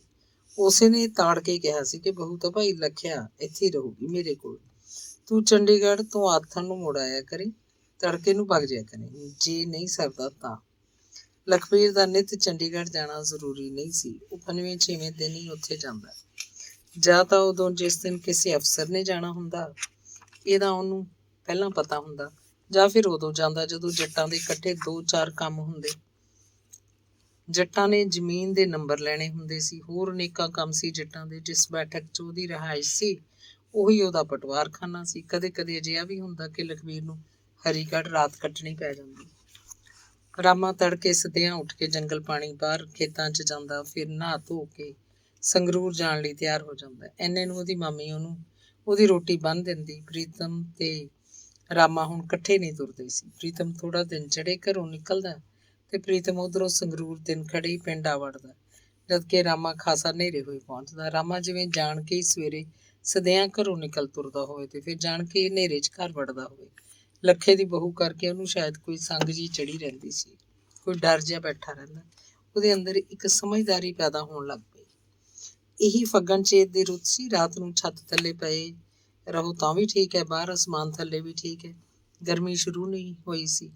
ਪਾਲਾ ਰਿਹਾ ਨਹੀਂ ਸੀ। ਮਾਮੇ ਦੇ ਘਰ 'ਚ ਕਦੇ ਗਾਂ ਬੰਨਣ ਲਈ ਇੱਕ ਛੱਤੜਾ ਜਿਹਾ ਬਣਾਇਆ ਹੋਇਆ ਸੀ। ਇਹ ਛੱਤੜਾ ਗੂੜੇ ਸਿਆਲ ਲਈ ਵੀ ਠੀਕ ਸੀ। ਇੱਥੇ ਠੰਡ ਨਹੀਂ ਲੱਗਦੀ ਸੀ। ਰਾਮਾ ਇਸ ਛੱਤੜੇ ਹੇਠ ਰਾਤ ਨੂੰ ਸੌਂਦਾ ਹੁੰਦਾ। ਰਾਤ ਨੂੰ ਮੰਜਾ ਡਾਹ ਲੈਂਦਾ। ਤੜਕੇ ਨੂੰ ਮੰਜਾ ਖੜਾ ਕਰਕੇ ਮੰਜੇ ਉੱਤੇ ਬਿਸਤਰਾ ਇਕੱਠਾ ਕਰਕੇ ਰੱਖ ਦਿੰਦਾ। ਦਰੀ, ਖੇਸ, ਸਿਰਹਾਣਾ। ਪ੍ਰੀਤਮ ਛੋਟੀ ਬੈਠਕ 'ਚ ਸੌਂਦਾ। ਬੈਠਕ 'ਚ ਚਾਹੇ ਇੱਕ ਮੰਜਾ ਹੋਰ ਡਹਿ ਸਕਦਾ ਸੀ, ਪਰ ਪ੍ਰੀਤਮ ਘੁਰਾੜੇ ਬਹੁਤ ਭਿਆਨਕ ਮਾਰਦਾ ਸੀ। ਰਾਮੇ ਨੂੰ ਸਵਾਰ ਕੇ ਨੀਂਦ ਨਹੀਂ ਆਉਂਦੀ ਸੀ। ਇਸੇ ਕਰਕੇ ਉਹਨੂੰ ਗਾਂ ਦਾ ਛੱਤੜਾ ਪਸੰਦ ਸੀ। ਘਰ ਦੀ ਇੱਕੋ ਵੱਡੀ ਸਬਾਤ ਸੀ, ਵਿਚਾਲੇ ਲਟੈਣ ਪਾ ਕੇ ਕੜੀਆਂ ਤੀਰਾਂ ਦੀ ਛੱਤ। ਸਬਾਤ ਦੇ 2 ਬਾਰ ਸੀ। ਸਬਾਤ ਅੰਦਰ ਵਿਚਕਾਰ ਜਿੱਥੇ ਸੰਦੂਕ ਰੱਖਿਆ ਸੀ, ਹੋਰ ਨਿੱਕ ਸੁੱਕ ਜਿਹਾ, ਜਿਹੜਾ ਉੱਚਾ ਉੱਠ ਕੇ ਲਟੈਣ ਨੂੰ ਛੂਹਣ ਤੱਕ ਜਾਂਦਾ। ਇਹ ਸਾਰੇ ਕੁਝ ਨੇ ਇਸ ਬਾਤ ਨੂੰ ਦੋ ਹਿੱਸਿਆਂ 'ਚ ਵੰਡਿਆ ਸੀ। ਹੁਣ ਇੱਕ ਹਿੱਸੇ ਵਿੱਚ ਨਛੱਤਰੋ ਸੌਂਦੀ, ਦੂਜੇ 'ਚ ਲਖਵੀਰ ਤੇ ਪਰਮਜੀਤ। ਲਖਵੀਰ ਜੇ ਕਦੇ ਹਰੀਗੜ੍ਹ ਰਾਤ ਨੂੰ ਰਹਿ ਪੈਂਦਾ ਤਾਂ ਪਰਮਜੀਤ ਫਿਰ ਵੀ ਉੱਥੇ ਹੀ ਪੈ ਜਾਂਦੀ। ਕੱਲੀ ਪਈ ਰਹਿੰਦੀ, ਕਾਹਦਾ ਡਰ ਸੀ? ਉਹ ਸੱਸ ਕੋਲ ਜਾ ਕੇ ਮੰਜਾ ਨਹੀਂ ਡਾਉਂਦੀ ਸੀ। ਪਰਮਜੀਤ ਜਸਵੀਰ ਦੀ ਬਹੂ ਜਿਹੀ ਗੁੰਮ-ਸੁੰਮ ਨਹੀਂ ਸੀ। ਜਸਵੀਰ ਦੀ ਬਹੂ ਜਿੰਨਾ ਵੀ ਚਿਰ ਬੜੁੱਖੀ ਰਹੀ, ਉਹਨੇ ਰਾਮੇ ਨਾਲ ਬੋਲਣਾ ਤਾਂ ਕਿ ਉਹਦੇ ਸਾਹਮਣੇ ਅੱਖ ਵੀ ਨਹੀਂ ਸੀ ਪੁੱਟੀ। ਹਮੇਸ਼ਾ ਪਲਕਾਂ ਝੁਕਾ ਕੇ ਰੱਖਦੀ, ਬਹੁਤੀ ਸ਼ਰਮ ਹਜ਼ੂਰ ਸੀ ਉਹ। ਪਰ ਪਰਮਜੀਤ ਨੂੰ ਤਾਂ ਭੋਰਾ ਸੰਗ ਸ਼ਰਮ ਨਹੀਂ ਸੀ। ਰਾਮੇ ਨੂੰ ਕੁਛ ਨਾ ਕੁਛ ਬੋਲਦੀ ਰਹਿੰਦੀ, ਵੇ ਦਿਓਰਾ ਕਿਉਂ, ਵੇ ਦਿਓਰਾ ਬੋਲਦਾ ਨਹੀਂ, ਦਿਓਰਾ। ਉਹਦੀ ਜ਼ੁਬਾਨ ਕੈਂਚੀ ਵਾਂਗ ਚੱਲਦੀ ਸੀ। ਬਸ ਉਹ ਪ੍ਰੀਤਮ ਸਾਹਮਣੇ ਚੁੱਪ ਰਹਿੰਦੀ, ਸਹੁਰੇ ਦਾ ਅਦਬ ਕਰਦੀ। ਨਛੱਤਰੋ ਜਾਂ ਲਖਵੀਰ ਦਾ ਉਹਨੂੰ ਕੋਈ ਡਰ ਭੈ ਨਹੀਂ ਸੀ। ਰਾਮੇ ਨਾਲ ਉਹਦੀਆਂ ਮਿੱਠੀਆਂ ਚਿਹੜਾਂ ਸੁਣ ਕੇ ਮਾਂ ਪੁੱਤ ਅੱਖਾਂ 'ਚ ਮੁਸਕਰਾਉਂਦੇ। ਉਹਨਾਂ ਨੂੰ ਕੋਈ ਸ਼ਿਕਾਇਤ ਨਹੀਂ ਸੀ, ਕੋਈ ਗਿਲਾ ਨਹੀਂ। ਉਹ ਸਗੋਂ ਰਾਮੇ ਦੇ ਚੁੱਪ ਗੁੜਪ ਸੁਭਾਅ ਤੇ ਹੱਸਣ ਲੱਗਦੇ। ਮਾਮੀ ਆਖਦੀ, ਚੰਦਰਿਆ ਕੋਈ ਤਾਂ ਜਵਾਬ ਦਿਆ ਕਰ, ਤੈਥੋਂ ਤਾਂ ਇੱਕ ਬੋਲ ਵੀ ਨਹੀਂ ਸਰਦਾ। ਫੇਰ ਆਖਣ ਲੱਗਦੀ, ਜੇ ਤੇਰੀ ਇਹੀ ਜਿਹੀ ਕੋਈ ਫੇਰ ਤਾਂ ਭਾਈ ਤੂੰ ਖਾਧਾ ਪੀਤਾ ਜਾਵੇਂਗਾ। ਮਾਮੀ ਦੀਆਂ ਗੱਲਾਂ ਸੁਣ ਕੇ ਰਾਮਾ ਸਿਰਫ ਮੁਸਕਰਾਉਂਦਾ ਸੀ। ਚਾਨਣੀ ਰਾਤ ਸੀ। ਛਤੜੇ ਥੱਲੇ ਮੱਧਮ ਦੀਵੇ ਜਿਹਾ ਚਾਨਣ ਸੀ। ਰਾਮਾ ਸੰਗਰੂਰੋਂ ਥੱਕਿਆ ਟੁੱਟਿਆ ਆਇਆ ਸੀ। ਗਰਮ ਪਾਣੀ ਲੈ ਕੇ ਨਹਾਤਾ ਸੀ ਤੇ ਹੁਣ ਛਤੜੇ ਥੱਲੇ ਬੈਠਾ ਰੋਟੀ ਖਾ ਰਿਹਾ ਸੀ। ਉਹਨੂੰ ਸਦਿਆਂ ਹੀ ਨੀਂਦ ਆਉਣ ਲੱਗੀ ਸੀ। ਉਹ ਚਾਹੁੰਦਾ ਸੀ ਛੇਤੀ ਉਹ ਰੋਟੀ ਖਾਵੇ ਤੇ ਪੈ ਜਾਏ। ਉਸ ਦਿਨ ਲਖਵੀਰ ਹਰੀਗੜ੍ਹੋਂ ਨਹੀਂ ਆਇਆ ਸੀ। ਹੁਣ ਤੱਕ ਆਉਣ ਦੀ ਕੋਈ ਆਸ ਵੀ ਨਹੀਂ ਸੀ। ਪ੍ਰੀਤਮ ਤੇ ਨਛੱਤਰੋ ਰੋਟੀ ਖਾਈ ਬੈਠੇ ਸੀ। ਪ੍ਰੀਤਮ ਆਪਣੇ ਬੈਠਕ 'ਚ ਚਲਾ ਗਿਆ। ਨਛੱਤਰੋ ਉਸ ਬਾਤ 'ਚ ਖੰਘਦੀ ਫਿਰਦੀ ਆਪਣਾ ਬਿਸਤਰਾ ਝਾੜ ਕੇ ਵਿਛਾ ਰਹੀ ਸੀ। ਪਰਮਜੀਤ ਨੇ ਰੋਟੀ ਹਾਲੇ ਖਾਧੀ ਨਹੀਂ ਸੀ। ਉਹ ਲਖਵੀਰ ਨੂੰ ਉਡੀਕ ਰਹੀ ਹੋਏਗੀ। ਤੇ ਫਿਰ ਛਤੜੇ ਥੱਲੇ ਚੁੱਪ ਬੈਠੇ ਰਾਮੇ ਨੂੰ ਦੇਖ ਕੇ ਉਹਨੇ ਥਾਲੀ 'ਚ ਦਾਲ ਦੀ ਕੌਲੀ ਰੱਖੀ, ਰੋਟੀਆਂ ਦੇ ਖੰਨੇ ਕਰ ਦਿੱਤੇ। ਇੱਕ ਹੱਥ 'ਚ ਥਾਲੀ, ਦੂਜੇ ਹੱਥ 'ਚ ਪਾਣੀ ਦਾ ਗਲਾਸ। ਉਹ ਨੇਰੀ ਵਾਂਗ ਛਤੜੇ ਥੱਲੇ ਆਈ, ਕਹਿੰਦੀ, ਫੜਵੇ ਰੋਟੀ। ਬੇਬੇ ਦਾ ਕੀ ਪਤਾ ਕਦੋਂ ਵਿਹਲੀ ਹੋਊਗੀ। ਥਾਲੀ ਉਹਦੇ ਹੱਥਾਂ 'ਚ ਦੇ ਕੇ ਗਲਾਸ ਉਹਨੇ ਭੁੰਜੀ ਧਰਤਾ। ਰਾਮੇ ਦੇ ਡੋਲੇ ਦੀ ਚੁੰਡੀ ਭਰ ਲਈ। ਉਹ ਤੜਫ ਕੇ ਰਹਿ ਗਿਆ, ਜਿਵੇਂ ਕੋਈ ਜ਼ਹਿਰੀਲਾ ਕੀੜਾ ਲੜ ਗਿਆ ਹੋਵੇ। ਦੂਜੇ ਹੱਥ ਨਾਲ ਡੋਲਾ ਘੁੱਟ ਲਿਆ। ਪਰਮਜੀਤ ਨੇ ਉਹਦੇ ਕੰਨ ਕੋਲ ਮੂੰਹ ਕੀਤਾ, ਜਾਗਦਾ ਨਹੀਂ ਵੇ, ਡਰ ਨਾ ਜਾਏ। ਰੋਟੀ ਦੀ ਬੁਰਕੀ ਮੂੰਹ 'ਚ ਪਾ ਕੇ ਚੱਬਣੀ ਚਿੱਥਣੀ ਭੁੱਲ ਜਾਂਦਾ, ਜਿਵੇਂ ਉਹ ਰੋਟੀ ਨਹੀਂ ਖਾ ਰਿਹਾ ਸੀ, ਕੋਈ ਸੋਚ ਉਹਨੂੰ ਖਾ ਰਹੀ ਸੀ। ਉਹ ਅੱਧੀਆਂ ਰੋਟੀਆਂ ਮਸਾਂ ਖਾ ਸਕਿਆ। ਦਾਲ ਦੀਆਂ 2 ਘੁੱਟਾਂ ਭਰੀਆਂ ਪਾਣੀ ਪੀ ਲਿਆ। ਉਹਦਾ ਜੀ ਕੀਤਾ ਕਿ ਜੂਠੇ ਭਾਂਡੇ ਚੁੱਕ ਕੇ ਚੁੱਲ੍ਹੇ ਦੀ ਸੁਆਹ ਕੋਲ ਧਾਰਾਵੇ, ਪਰ ਇਹ ਵੀ ਉਹ ਨਹੀਂ ਸੀ ਕਰ ਸਕਿਆ। ਅੱਖਾਂ 'ਚ ਉਤਰੀ ਨੀਂਦ ਕਦੋਂ ਦੀ ਉੱਡ ਗਈ। ਖਾਸੀ ਰਾਤ ਤੱਕ ਉਹ ਸੌਂ ਨਹੀਂ ਸਕਿਆ। ਅੱਖ ਲੱਗਦੀ ਫੇਰ ਖੁੱਲ੍ਹ ਜਾਂਦੀ। ਕਦੇ ਉਹ ਉਸ ਘੜੀ ਨੂੰ ਉਡੀਕਣ ਲੱਗਦਾ, ਕਦੇ ਉਹ ਸੌਂ ਜਾਣਾ ਚਾਹੁੰਦਾ, ਉਮੀਦ ਕਰਦਾ ਜੇ ਇਹ ਵਾਲਾ ਨਹੀਂ ਆਏਗਾ। ਤੇ ਫਿਰ ਭੂਰੀ ਕੰਨੀ ਵਾਲਾ ਚੰਦ ਜਦੋਂ ਪੱਛੋਂ ਦੀ ਗੋਦ 'ਚੋਂ ਲਹਿ ਜਾਣਾ ਚਾਹੁੰਦਾ ਸੀ। ਉਹ ਪੂਰੀ ਗੂੜੀ ਨੀਂਦ 'ਚ ਸੀ। ਘੜੀ ਜਿਵੇਂ ਟਲ ਗਈ ਹੋਵੇ, ਜਿਵੇਂ ਕੋਈ ਰਾਹ ਭੁੱਲ ਗਿਆ ਹੋਵੇ। ਇੱਕ ਪਰਛਾਵਾਂ ਸਬਾਤ ਵਿੱਚ ਪੋਲੇ ਪੈਰੀਂ ਬਾਹਰ ਹੋਇਆ ਤੇ ਛਤੜੇ ਥੱਲੇ ਆ ਕੇ ਲੋਪ ਹੋ ਗਿਆ। ਪੱਛੋਂ ਦਾ ਚੰਦ ਕਿਧਰੇ ਨਹੀਂ ਡੁੱਬਿਆ ਸੀ। ਉਹ ਤਾਂ ਮੁੜ ਕੇ ਸਿਖਰ ਅਸਮਾਨ ਤੇ ਪੂਰਾ ਦਹਿਕਣ ਲੱਗਿਆ। ਭੁਰੀ ਹੋਈ ਕੰਨੀ ਪਤਾ ਨਹੀਂ ਕਦੋਂ ਮੁੜ ਕੇ ਆ ਜੁੜੀ ਸੀ। ਪਰਮਜੀਤ ਉਮਰ 'ਚ ਰਾਮੇ ਨਾਲੋਂ ਖਾਸੀ ਵੱਡੀ ਸੀ। ਉਹ ਕੁੜੀ ਨਹੀਂ ਰਹਿ ਗਈ ਸੀ, ਤੀਵੀਂ ਜਿਹੀ ਲੱਗਦੀ ਸੀ। ਰਾਮਾ ਉਮਰ 'ਚ ਉਹਦੇ ਨਾਲੋਂ ਖਾਸਾ ਛੋਟਾ ਸੀ। ਅੱਲੜ ਜਿਹਾ ਮੁੰਡਾ। ਕੁਝ ਦਿਨਾਂ ਵਿੱਚ ਹੀ ਬੰਦਾ ਦਿਸਣ ਲੱਗ ਪਿਆ ਸੀ। ਜਦੋਂ ਕਿਸੇ ਦਿਨ ਲਖਵੀਰ ਹਰੀਗੜ੍ਹੋਂ ਮੁੜਦਾ ਨਹੀਂ ਸੀ ਤੇ ਉਹ ਐਵੇਂ ਹੀ ਕਰਦੀ। ਅੱਧੀ ਰਾਤ ਉਸੇ ਪਾਸੇ ਉਹ ਚੁੱਪਚਾਪ ਆਪਣੇ ਇਸ ਬਾਤ 'ਚ ਉੱਠਦੀ, ਪੋਲੇ ਪੈਰੀ ਪਰਛਾਵੇਂ ਵਾਂਗ ਛਤੜੇ ਥੱਲੇ ਆ ਕੇ ਗਾਇਬ ਹੋ ਜਾਂਦੀ। ਪ੍ਰੀਤਮ ਸੰਗਰੂਰਾਂ ਨੂੰ ਜਾ ਚੁੱਕਿਆ ਹੁੰਦਾ। ਲਖਵੀਰ ਹਰੀਗੜ੍ਹ ਨੂੰ ਤੁਰ ਜਾਂਦਾ, ਪਰ ਰਾਮਾ ਛਤੜੇ ਥੱਲੇ ਪਿਆ ਪਤਾ ਨਹੀਂ ਕੀ ਸੋਚ ਰਿਹਾ ਹੁੰਦਾ। ਮਾਮੀ ਪੁੱਛਦੀ, ਰਾਮਿਆ ਵੀ ਭਾਈ ਅੱਜ ਤੁਰਿਆ ਨਹੀਂ ਹਾਲੇ? ਬਸ ਜਾਣਾ ਮਾਮੀ, ਉਹ ਦੱਬਵਾਂ ਜਿਹਾ ਮੂੰਹ ਬੋਲਦਾ। ਵੀ ਅੱਜ ਸਲਾਹ ਨਹੀਂ ਤੇਰੀ ਜਾਣ ਦੀ? ਉਹ ਬੋਲਦੀ। ਮਾਮੀ ਸਾਲਾ ਚਿੱਤ ਜਾ ਘਿਰੀ ਜਾਂਦਾ, ਲੱਗਦਾ ਜਿਵੇਂ ਉੱਪਰ ਛੱਲ ਆਊਗੀ। ਸਿਰ ਵੀ ਭਾਰੀ ਭਾਰੀ ਹੈ। ਗੋਲੀ ਲਿਆ ਕੇ ਦੇਵਾਂ? ਰਾਜੂ ਦੀ ਦੁਕਾਨ ਤੋਂ ਮਾਮੀ ਫਿਕਰ ਕਰਦੀ। ਘਰੇ ਨਹੀਂ ਪਈ ਕੋਈ ਹਾਜਮੇ ਦੀ ਦਵਾਈ? ਰਾਮਾ ਪਿਆ ਪਿਆ ਬੋਲਦਾ, ਬਹੁਤ ਧੀਮਾ, ਜਿਵੇਂ ਉਹਦਾ ਬੋਲ ਅੱਧਾ ਕੁ ਰਹਿ ਗਿਆ ਹੋਵੇ। ਘਰੇ ਤਾਂ ਕੁਛ ਲੱਗਦਾ ਨਹੀਂ, ਮੈਂ ਜਾਂਦੀ ਹਾਂ। ਘਰੋਂ ਬਾਹਰ ਹੋ ਜਾਂਦੀ। ਰਾਜੂ ਦੀ ਦੁਕਾਨ ਪਿੰਡਾਂ ਦੇ ਵਿਚਾਲੇ ਸੀ। ਕੋਈ ਡਾਕਟਰ ਤਾਂ ਨਹੀਂ ਸੀ। ਘਰਾਂ 'ਚੋਂ ਆਮ ਵਰਤੋਂ ਦੀਆਂ ਸਸਤੀਆਂ ਜਿਹੀਆਂ ਦਵਾਈਆਂ ਰੱਖਦਾ ਸੀ।